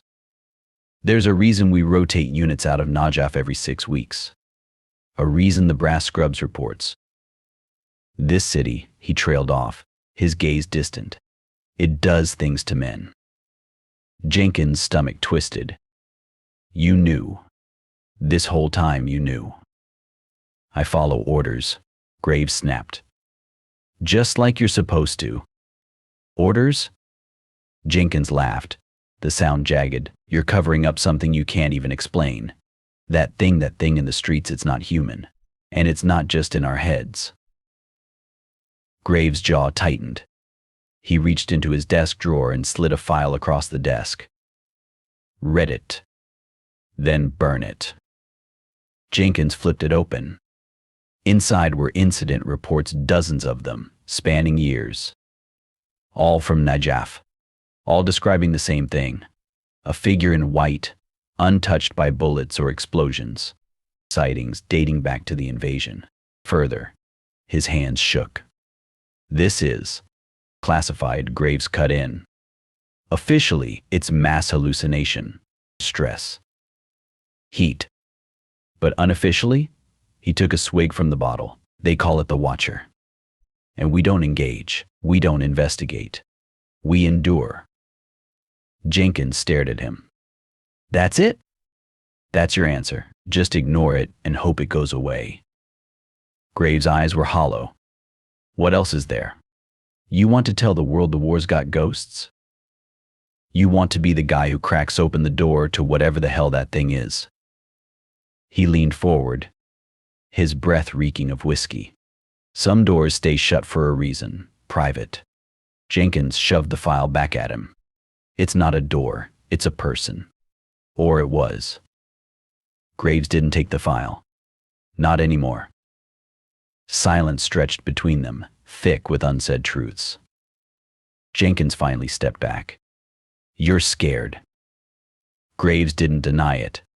He just looked at the bottle in his hands. Aren't you? Jenkins turned to leave, then paused at the door. What did you see when it looked at you? Graves' voice was barely a whisper. The future. Jenkins' blood ran cold. Graves took another drink. Now get out. Jenkins left, the file clutched in his hand, the whispers in his mind screaming one word over and over: run. But he wouldn't. Because now he knew the truth. Najaf wasn't just haunted. It was alive. And it was hungry. The file burned a hole in Jenkins' vest. He sat in the dim glow of the barracks emergency light, flipping through the pages Graves had given him. The reports were sparse, clinical, each one a carbon copy of the last. Sightings of the old man. Soldiers losing their minds. Units being rotated out, all buried under layers of red tape and denial. A shadow fell across the pages. Jenkins looked up. Corporal Reyes stood over him, his face unreadable. You shouldn't have that, Reyes murmured. Jenkins didn't bother hiding it. Graves gave it to me. Reyes exhaled sharply through his nose, then sat beside him, his voice barely above a whisper.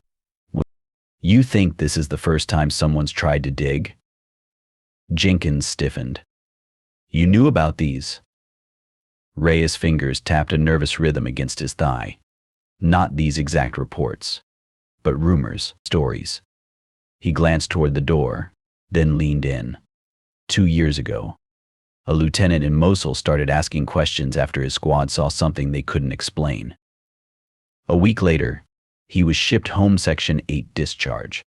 Officially, it was PTSD. Unofficially, Reyes' jaw tightened. He saw too much. Jenkins' pulse quickened. So what? We just pretend none of this is happening? Reyes didn't answer right away. His eyes flicked to Jenkins' vest, where the corner of the file peeked out. Then, with deliberate slowness, he reached into his own pocket and pulled out a folded slip of paper. Graves isn't the only one with connections, he muttered, pressing it into Jenkins' hand. Jenkins unfolded it. A single name was scrawled in block letters. Lieutenant Daniels. Comms office 2200 hours. Jenkins frowned. Who's Daniels? Reyes stood, his voice dropping even lower. A friend. One who can get you answers. He turned to leave, then paused. But Jenkins, if you do this, if you go digging, there's no coming back. Jenkins met his gaze. I know. Reyes nodded once, then vanished into the shadows of the barracks. Jenkins checked his watch. 2 hours until 2200. 2 hours until the truth. The comms office was a dimly lit trailer at the edge of the compound, its windows blacked out, the hum of electronics barely audible through the walls. Jenkins knocked twice, then twice more the pattern Reyes had given him. The door cracked open. A young officer peered out, early 20s, his uniform slightly rumpled, his eyes darting past Jenkins to scan the empty yard. You're late, he hissed, yanking Jenkins inside. The trailer was a maze of radio equipment and stacked hard drives, the air thick with the scent of burnt coffee and overheated circuitry. Lieutenant Daniels locked the door behind them, then turned, his face pale under the flickering monitor light. Reyes said you've seen it, Daniels said without preamble. Jenkins didn't bother denying it. The old man, yes. Daniels exhaled sharply, running a hand through his hair. Christ. I was hoping you were just another paranoid grunt. He moved to a terminal, typing rapidly. You're not the first unit to report sightings. Not even the 10th. Jenkins stepped closer. What is it? Daniels hesitated, then pulled up a file on the screen, a grainy black and white photo from a surveillance drone. The timestamp read 2004.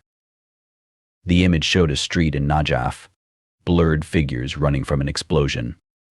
And at the center, untouched by the blast wave, a figure in white.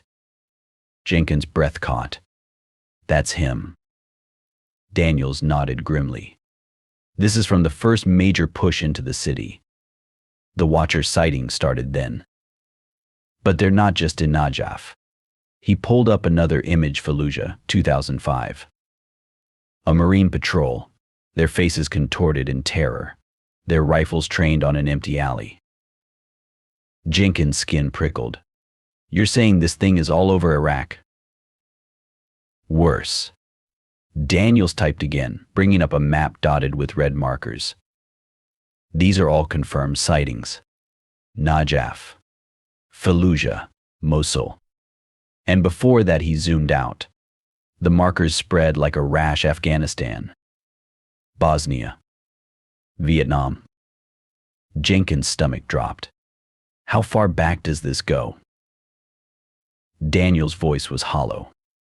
As far as we have records. The screen flickered, cycling through more images, black and white photos of trenches from World War I. A blurred figure walking through no man's land. A faded daguerreotype from the Civil War. Union soldiers staring in horror at something just out of frame. Jenkins' hands trembled. It's not just here, it's everywhere. Daniels shut the files abruptly. And the brass knows. They've always known. He turned to Jenkins, his eyes desperate. But here's the part: Reyes didn't tell you the sightings are getting worse. More frequent. More aggressive. Jenkins thought of Graves' scream, the way the old man had looked at him. Why?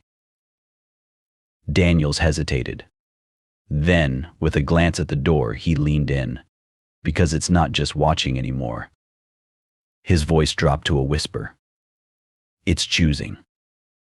A chill crawled down Jenkins' spine. Choosing what? Before Daniels could answer, the radio crackled to life, a burst of static. Then a voice Jenkins recognized. Graves.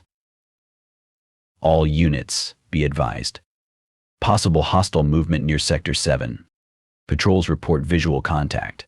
Exercise extreme caution. Daniels' face went ashen. It's happening again. Jenkins grabbed his arm. What does it want? Daniels didn't get a chance to answer. The trailer door flew open. Graves stood there, flanked by 2 MPs, his face a mask of cold fury. Lieutenant Daniels, he said, his voice deadly calm, you're relieved of duty. Daniels didn't protest. He just looked at Jenkins, his eyes filled with something like pity. Graves turned to Jenkins. As for you, Private, you're coming with me. Jenkins didn't move. Why? So you can bury this too. Graves' smile didn't reach his eyes. No, Jenkins. So you can see it for yourself. He stepped aside, revealing the compound gates and beyond them, the city. Najaf burned. And at its heart, standing amidst the flames, was the old man. Waiting, hungry. Choosing. The air was thick with smoke, and the acrid stench of burning rubber as Jenkins followed Graves through the chaos of the compound. Soldiers scrambled to their positions, their shouts blending into the cacophony of distant gunfire and the low, ominous hum of approaching helicopters. The city beyond the wire was a nightmare, flames licking at the sky, the minarets of the Al-Salah mosque silhouetted against the inferno. Graves gripped Jenkins' arm, his fingers digging in like talons. You wanted the truth? There it is. He pointed toward the mosque. Now tell me, do you still think this is just in your head?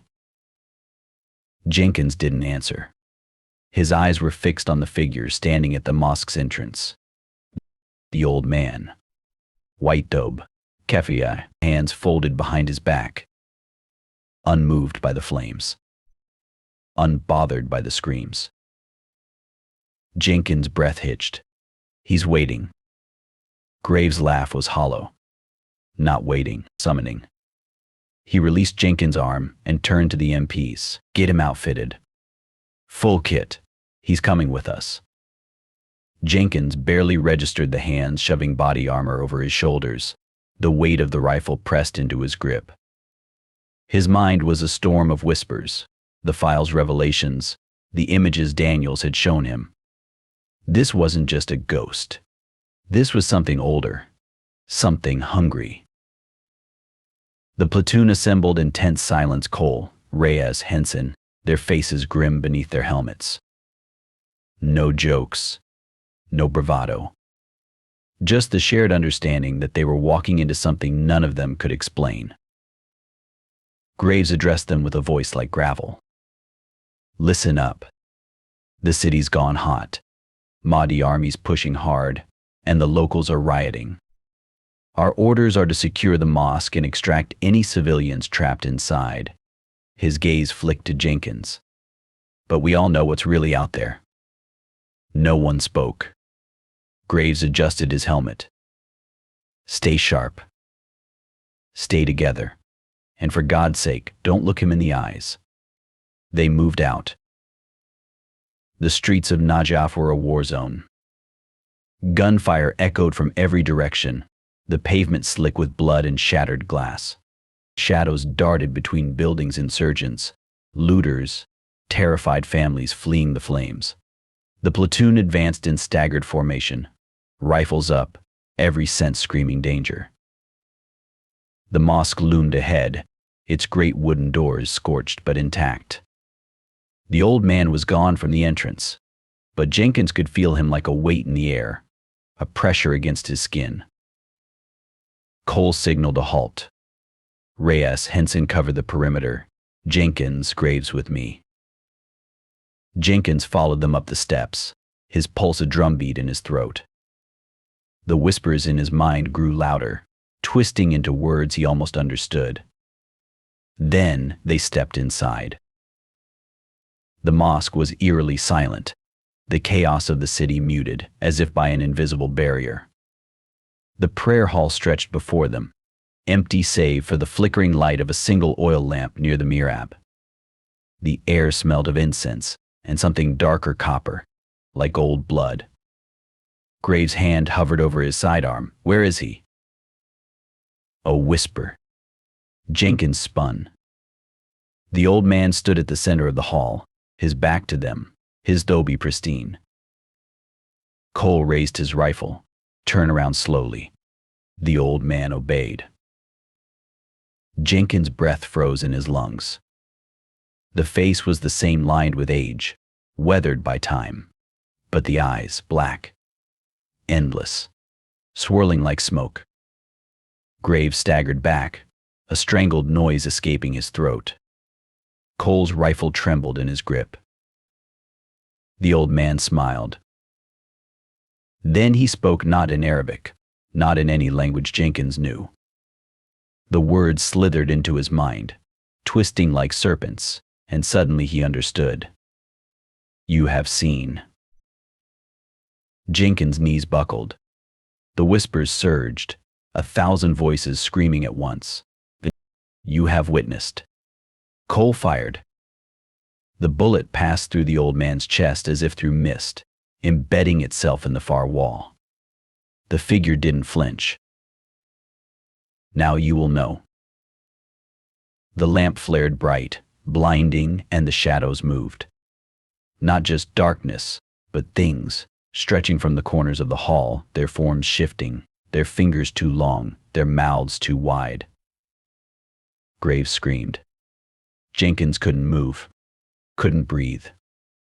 The old man stepped closer, his eyes swallowing the light. This city is old. Older than your gods, older than your bones. The whispers became a roar. And it is hungry. Then gunfire from outside. Reyes' voice shouting. The spell broke. Cole grabbed Jenkins' vest. hauling him backward. Run! They burst into the street, the mosque's doors slamming shut behind them.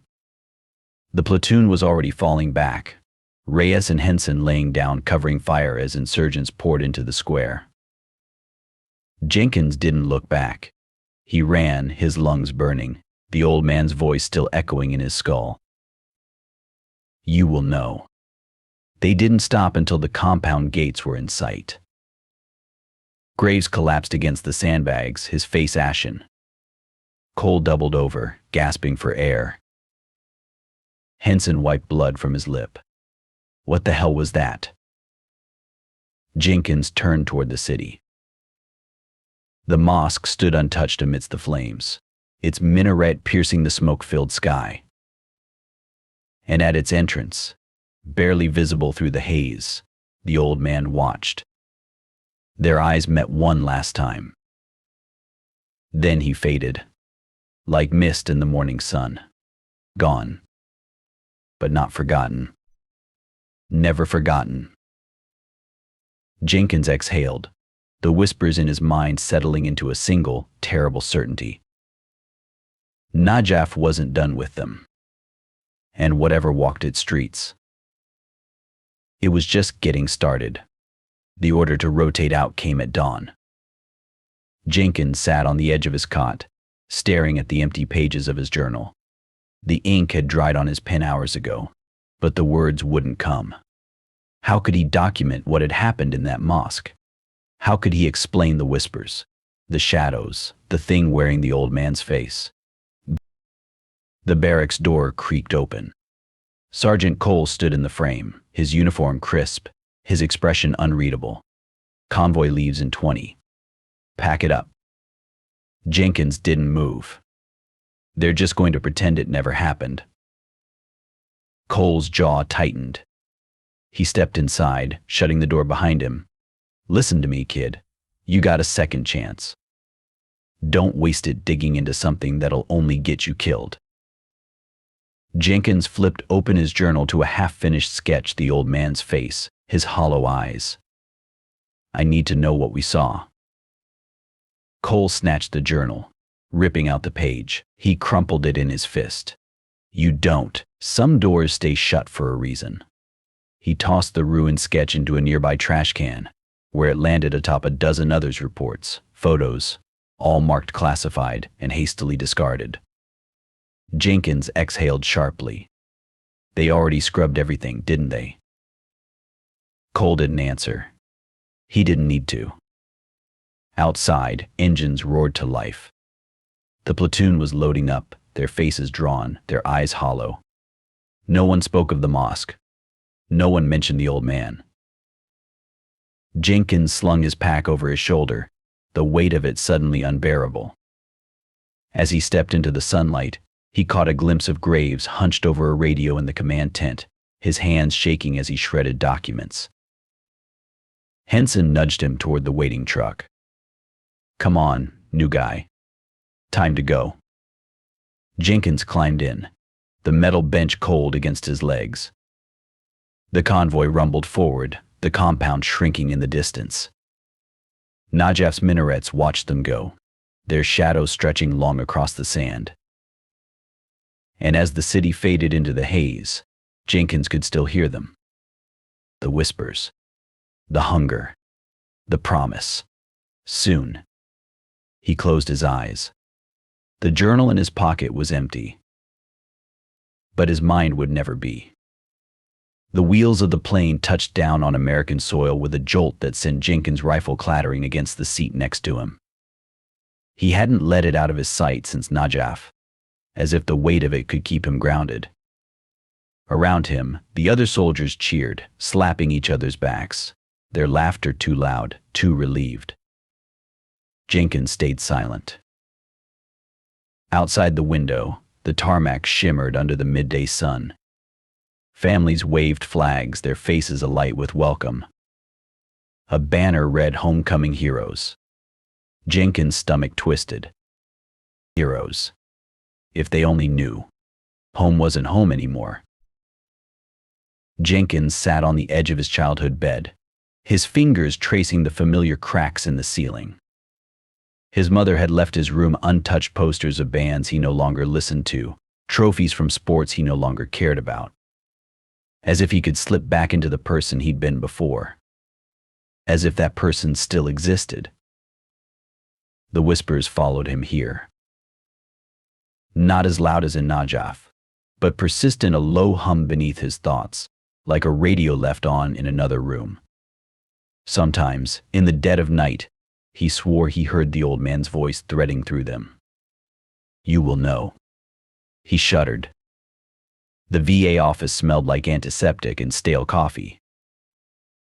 Jenkins sat across from Dr. Patel, a tired-looking woman with a kind smile and a clipboard full of questions. How are you sleeping, Daniel? He clenched his fists in his lap. Fine. She made a note. Any nightmares? The mosque. The shadows. The old man's eyes. No. She paused, her pen hovering. You know, it's okay to not be okay. Jenkins' laugh was hollow. That's not what the army taught me. Dr. Patel set down her clipboard. What did they teach you? Jenkins looked away. To follow orders. He tried to talk about it once. At a bar, 3 beers deep, with his high school friend Mike slouched beside him, half listening. There was this thing, Jenkins muttered, swirling the dregs of his drink. In Najaf. It wasn't human. It just watched us like. Mike clapped him on the back, grinning. Damn, dude. You sound like one of those conspiracy nuts. Jenkins' grip tightened around the glass. Forget it. Mike didn't notice. He was already flagging down the bartender for another round. The email came a week later. Subject: follow-up inquiry. Private Jenkins. Per our conversation at the checkpoint, I'm still interested in your account of events in Najaf. Off the record, no strings. Let's talk. Ethan Shaw, Chicago Tribune. Jenkins deleted it. Then, hands shaking, he pulled it from the trash and saved the number. The phone rang at 2 a.m. Jenkins jolted awake, heart hammering. The caller ID was blocked. He answered. Silence. Then, you have witnessed. The old man's voice. Jenkins threw the phone across the room. It shattered against the wall. When he checked the floor in the morning, there were no pieces. His mother found him in the garage at dawn, packing his duffel. Daniel? Her voice was small, scared. Where are you going? Jenkins zipped the bag shut. I don't know. But that was a lie. The whispers were louder now. And somewhere, in the dark corners of the world, the old man waited. Hungry. Watching. Choosing. Jenkins sat in a dimly lit diner on the outskirts of Chicago, his fingers drumming against the chipped Formica table. The coffee in front of him had gone cold an hour ago, but he barely noticed. His eyes were fixed on the door, waiting. Ethan Shaw slid into the booth across from him, shaking rain from his coat. His sharp grin was the same as it had been in Najaf, but his eyes were harder now, more calculating. You look like hell, Private. Jenkins didn't smile. You said you had information. Shaw leaned forward, lowering his voice. I do, but first tell me everything, from the beginning. Jenkins hesitated. The whispers in his mind coiled tighter, warning him to stay silent. But he was done playing along. He told Shaw about the old man, the mosque, the shadows, about Graves and the classified files. About Daniels and the map of sightings stretching back centuries. By the time he finished, Shaw's grin had vanished. He pulled a folder from his bag and slid it across the table. Then, this won't surprise you. Jenkins flipped it open. Inside were photocopied military reports, older, yellowed with age, but unmistakable. Vietnam, 1968. Patrol reports white-clad figure in the jungle. Survivors describe unnatural movements. Korea, 1951. Entire squad found dead, eyes gouged out. One survivor babbling about the watcher in the trees. World War II, 1944. Nazi officer's diary mentions the Pale One walking through Stalingrad's ruins. Jenkins' hands trembled. How did you get these? Shaw's smile was grim. People talk when they're scared, especially when they're about to die. He tapped the file. I tracked down 3 other soldiers who served in Najaf before you. All reported the same sightings. All were discharged under questionable circumstances. He lowered his voice. And all are dead now. Car accidents. Suicides. Convenient, isn't it? Jenkins' blood ran cold. They were silenced. Shaw nodded. Just like they tried to silence you. A waitress refilled their coffees, oblivious to the tension. Jenkins waited until she left before speaking again. Why now? Why is this happening? Shaw exhaled sharply. Because it's getting worse. The sightings are increasing not just in war zones, but everywhere. And the government. He snorted. They're not just covering it up. They're studying it. Jenkins stiffened. What? Shaw pulled out another photo, a black and white surveillance shot of a military facility. But in the center stood a familiar figure in white, surrounded by men in lab coats. Jenkins' breath caught. They have him? Shaw's voice was grim. This was taken at a black site in '89. The next day, the place was scrubbed literally. Every man inside was erased from the records. But the thing, gone without a trace. Jenkins' mind reeled. The whispers surged, a cacophony of voices screaming at once. He clenched his fists, forcing himself to focus.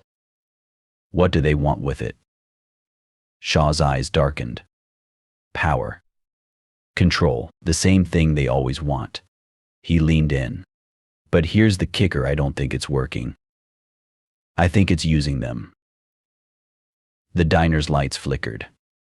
Outside, the rain fell harder, pounding against the windows like fists. Jenkins swallowed hard. What do we do? Shaw slid a burner phone across the table. We find the others. The ones who've seen it and lived.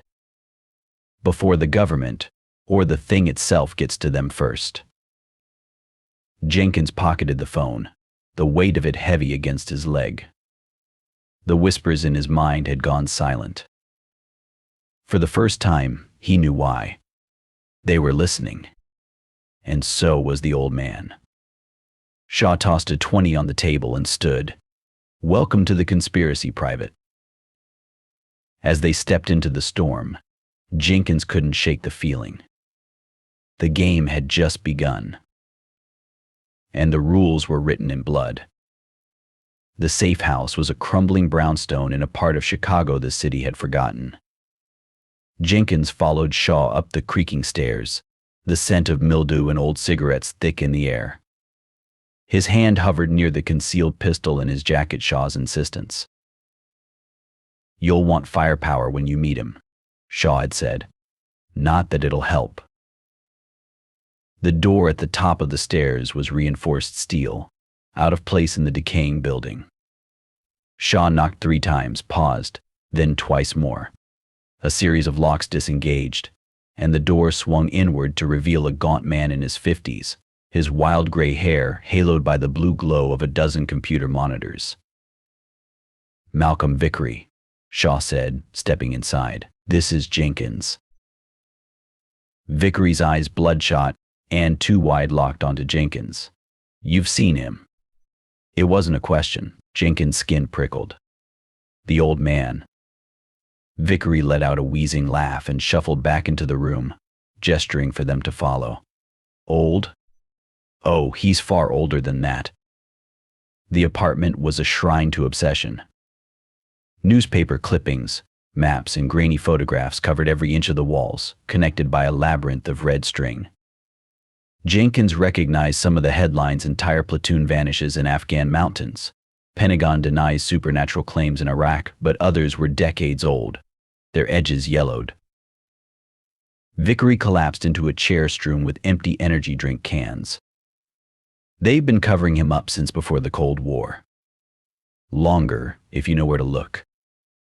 He tapped a key, and one of the monitors flickered to life, displaying a scanned document stamped top secret.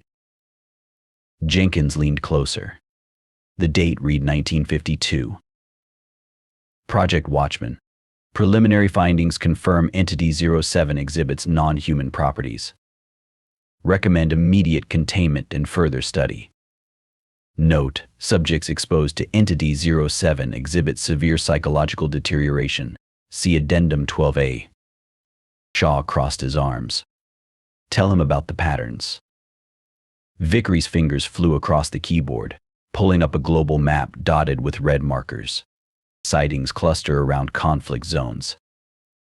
Wars, genocides, riots. He's always there, feeding on the chaos. He zoomed in on the Middle East. But Najaf? That's different. He's strongest there. Jenkins' mouth went dry. Why? Vickery's grin was unsettling. Because that's where he started. Another tap, and an ancient-looking sketch filled the screen: a robed figure standing amidst a battlefield, soldiers fleeing before him. The caption beneath was in faded Arabic. The Watcher of Najaf, who walks untouched by sword or flame. Jenkins' pulse pounded. How far back does this go? All the way, Vicky whispered. Sumerian tablets describe him. The Crusaders wrote about a pale devil in the Holy Land. The Ottomans had an entire unit dedicated to hunting something in the ruins of Babylon. He pulled a tattered journal from a drawer. And the U.S. government? They've known since World War I. Jenkins took the journal. The pages were filled with handwritten notes and photographs of soldiers, some in trenches, others in jungles or deserts. All had the same hollow-eyed stare Graves had worn in the mosque. Shaw stepped closer. Malcolm was part of Project Watchman in the 80s, a researcher. Until he saw too much. Vicky didn't look up from his screens. They tried to erase me, just like they'll try to erase you. Jenkins flipped to the last page of the journal. A single phrase was scrawled in frantic, looping script. He doesn't just watch. He chooses. The whispers in Jenkins' mind surged, a chorus of voices screaming, "You will know." He slammed the journal shut. What does that mean? He chooses? Vickery's smile vanished. He tapped another key, and the monitors switched to security footage: a military lab, men in hazmat suits surrounding a glass chamber. Inside, a familiar figure in white stood motionless. The old man. Then the footage glitched. The figure's head turned too fast, too fluid, and the camera cut to static. When it resumed, the hazmat suits were on the ground, twitching. The chamber was empty. Vickery's voice was hollow. It means he's not just some ghost, he's a predator. And we're the cattle. The room swayed. Jenkins gripped the desk. Then why show himself to me? To my unit? Vicky leaned in, his breath sour. Because he's recruiting. A knock at the door. 3 sharp raps. Everyone froze. Shaw's hand went to his sidearm. You expecting someone? Vickery's face drained of color. No. The knocking came again, louder this time, rattling the steel frame. Jenkins drew his pistol. The whispers in his mind crescendoed into a single, deafening note. The door burst open. not from force from the lock disengaging on its own. The hallway beyond was empty. Then a whisper of fabric, the scent of sandalwood, and a voice echoing from nowhere and everywhere at once. "You have been chosen." Vicky screamed. The monitors exploded in a shower of sparks. Jenkins didn't wait to see more. He grabbed Shaw and ran. Behind them, Vicky's shrieks cut off abruptly. By the time they reached the street, the brownstone was silent. And the whispers in Jenkins' mind, they were laughing. Jenkins' apartment was a tomb of scattered notes and half-finished sketches, maps of Najaf, grainy printouts of historical sightings, and his own frantic scribblings covered every surface. The whispers had grown louder since the encounter at Vicky's, a constant hum beneath his thoughts, urging him forward. He stood at the center of the chaos, staring at the corkboard where he'd pinned the most damning evidence photos of the old man, red string connecting military reports, Shaw's files, and Vicky's final notes. At the top, in bold letters, he'd written, "The Watcher is real, and they're covering it up." His phone buzzed on the table. Shaw again. Jenkins ignored it. He knew what the reporter would say: lay low, wait for backup, don't go public yet, but waiting wasn't an option anymore. Not after what he'd seen. Not after Vicky. The burner phone Shaw had given him felt heavy in his pocket. One call. One message to the right journalist, the right outlet, and the truth would be out. No more cover-ups. No more silenced soldiers. Jenkins picked up his laptop and opened a draft email. He attached every photo, every scanned document, every shred of proof he had. His fingers hovered over the keyboard. Subject: the truth about Najaf. He began typing. To anyone who will listen. The whispers surged, sharp as static. The air in the apartment grew thick, the scent of sandalwood curling beneath the door. Jenkins' breath fogged in front of him, despite the warmth of the room. He kept typing. There is something in Najaf. Something the government has known about for decades. Something that, a knock at the door. Jenkins froze. 3 sharp raps. The same pattern as Vicky's. His pulse pounded in his ears. Slowly, silently, he reached for the pistol on the table. The knocking came again, louder this time, rattling the frame. Jenkins raised the gun. "Who's there?" No answer. Then the lock clicked open on its own.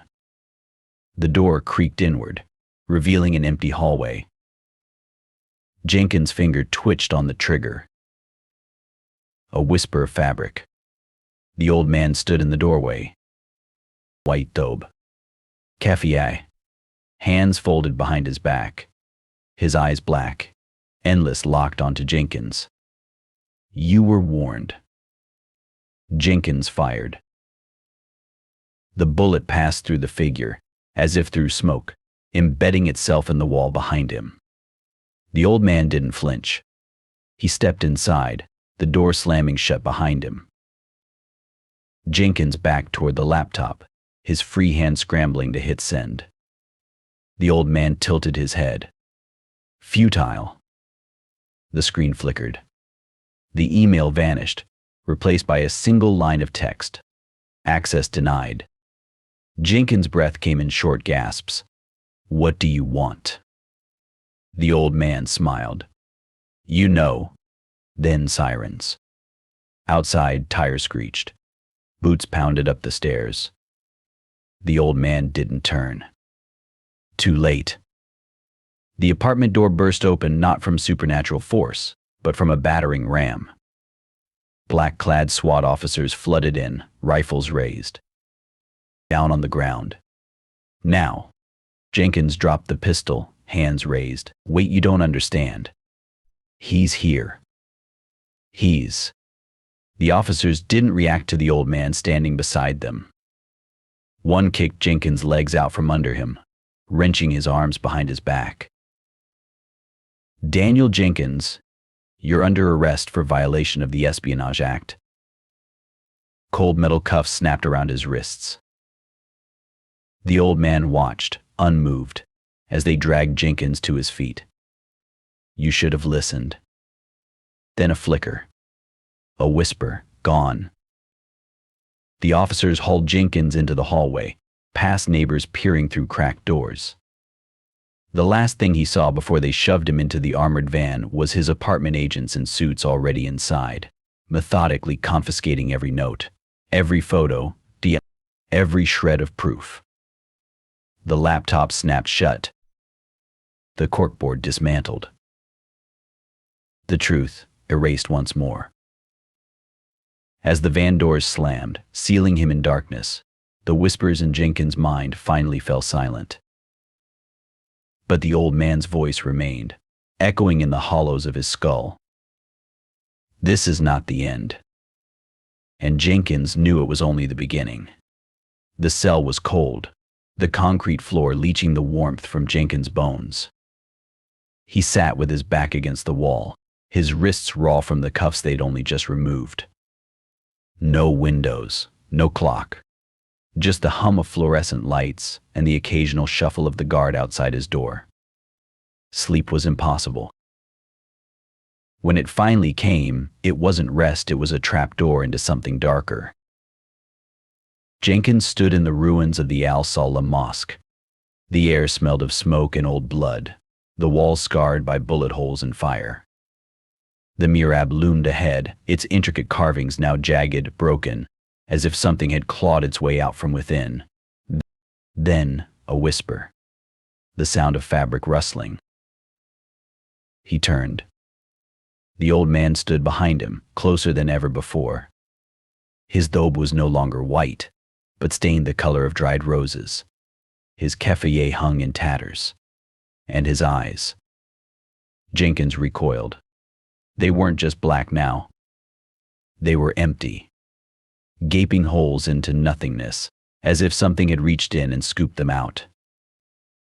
The old man smiled, his lips cracking like parched earth. When he spoke, his voice was not his own. It was layered, a chorus of screams and whispers, the sound of 1,000 dying breaths. "You seek truth." Jenkins tried to step back, but the dream held him rooted. "What are you?"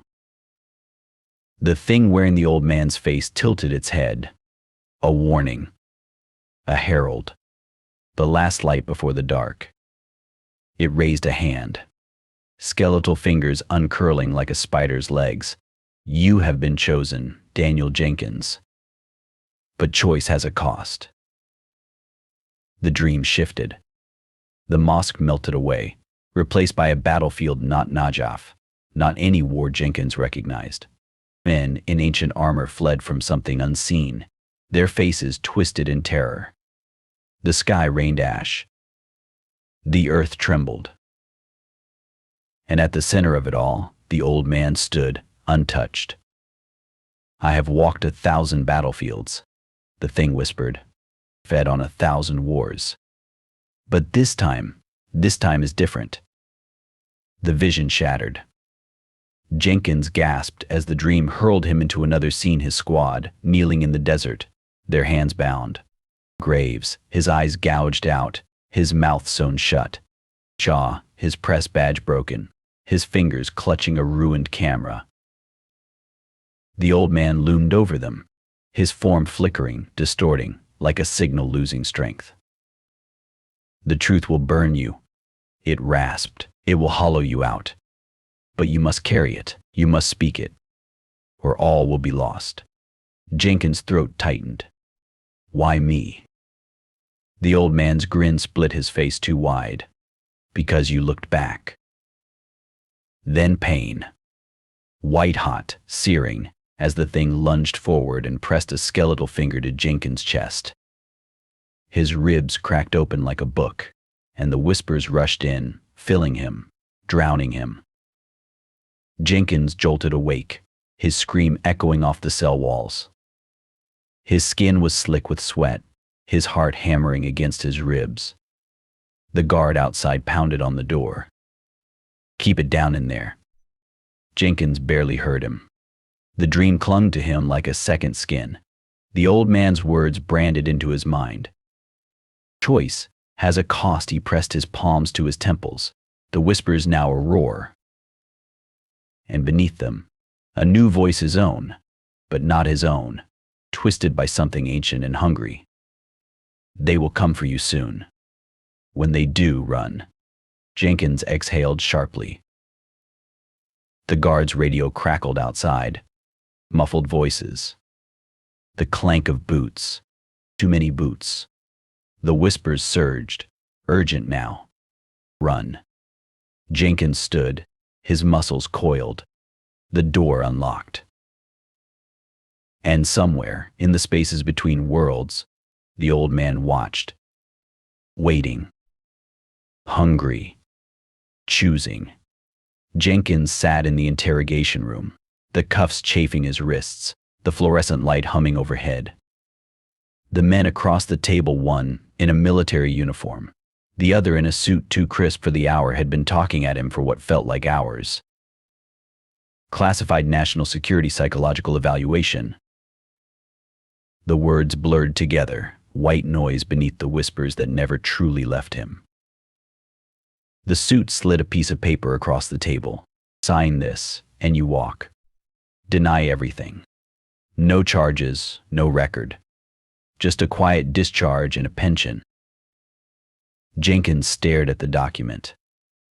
The words full retraction stood out in bold. The officer leaned in. "It's a good deal, son. Better than you deserve." Jenkins' fingers twitched. The old man's voice curled through his thoughts like smoke. Choice has a cost. He picked up the pen and signed.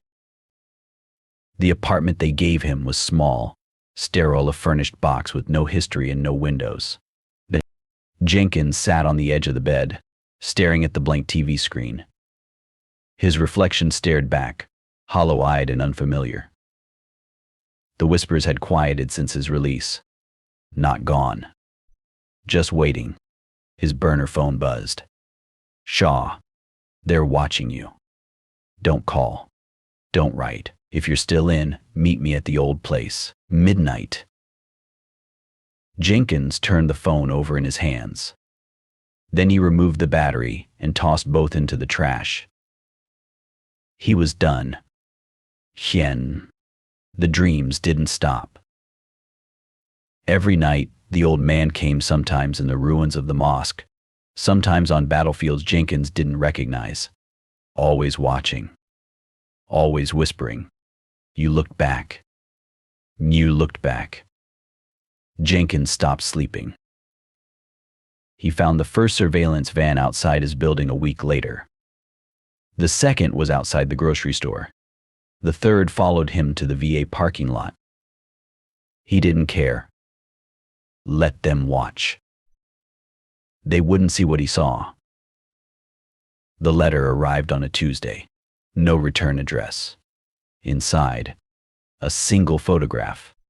Single photograph. The Al-Salah Mosque, untouched by time, its minaret piercing a blood-red sky. And at its entrance, barely visible in the shadows, a figure in white. Jenkins burned the photo in the sink. The ashes swirled like sand in a desert wind. Years passed. The world moved on. New wars. New ghosts. Jenkins didn't. He kept to the shadows, jumping from town to town, job to job. The whispers followed, a constant companion. Sometimes, in crowded bars or empty bus stations, he'd catch a glimpse of a familiar face, Reyes, older now, nursing a drink. Henson, laughing with strangers, his eyes too sharp. They never spoke. They didn't need to. The old man's legend lived on. in hushed veteran forums, in encrypted chat rooms, in the stories passed between soldiers on long, dark nights. A ghost in white.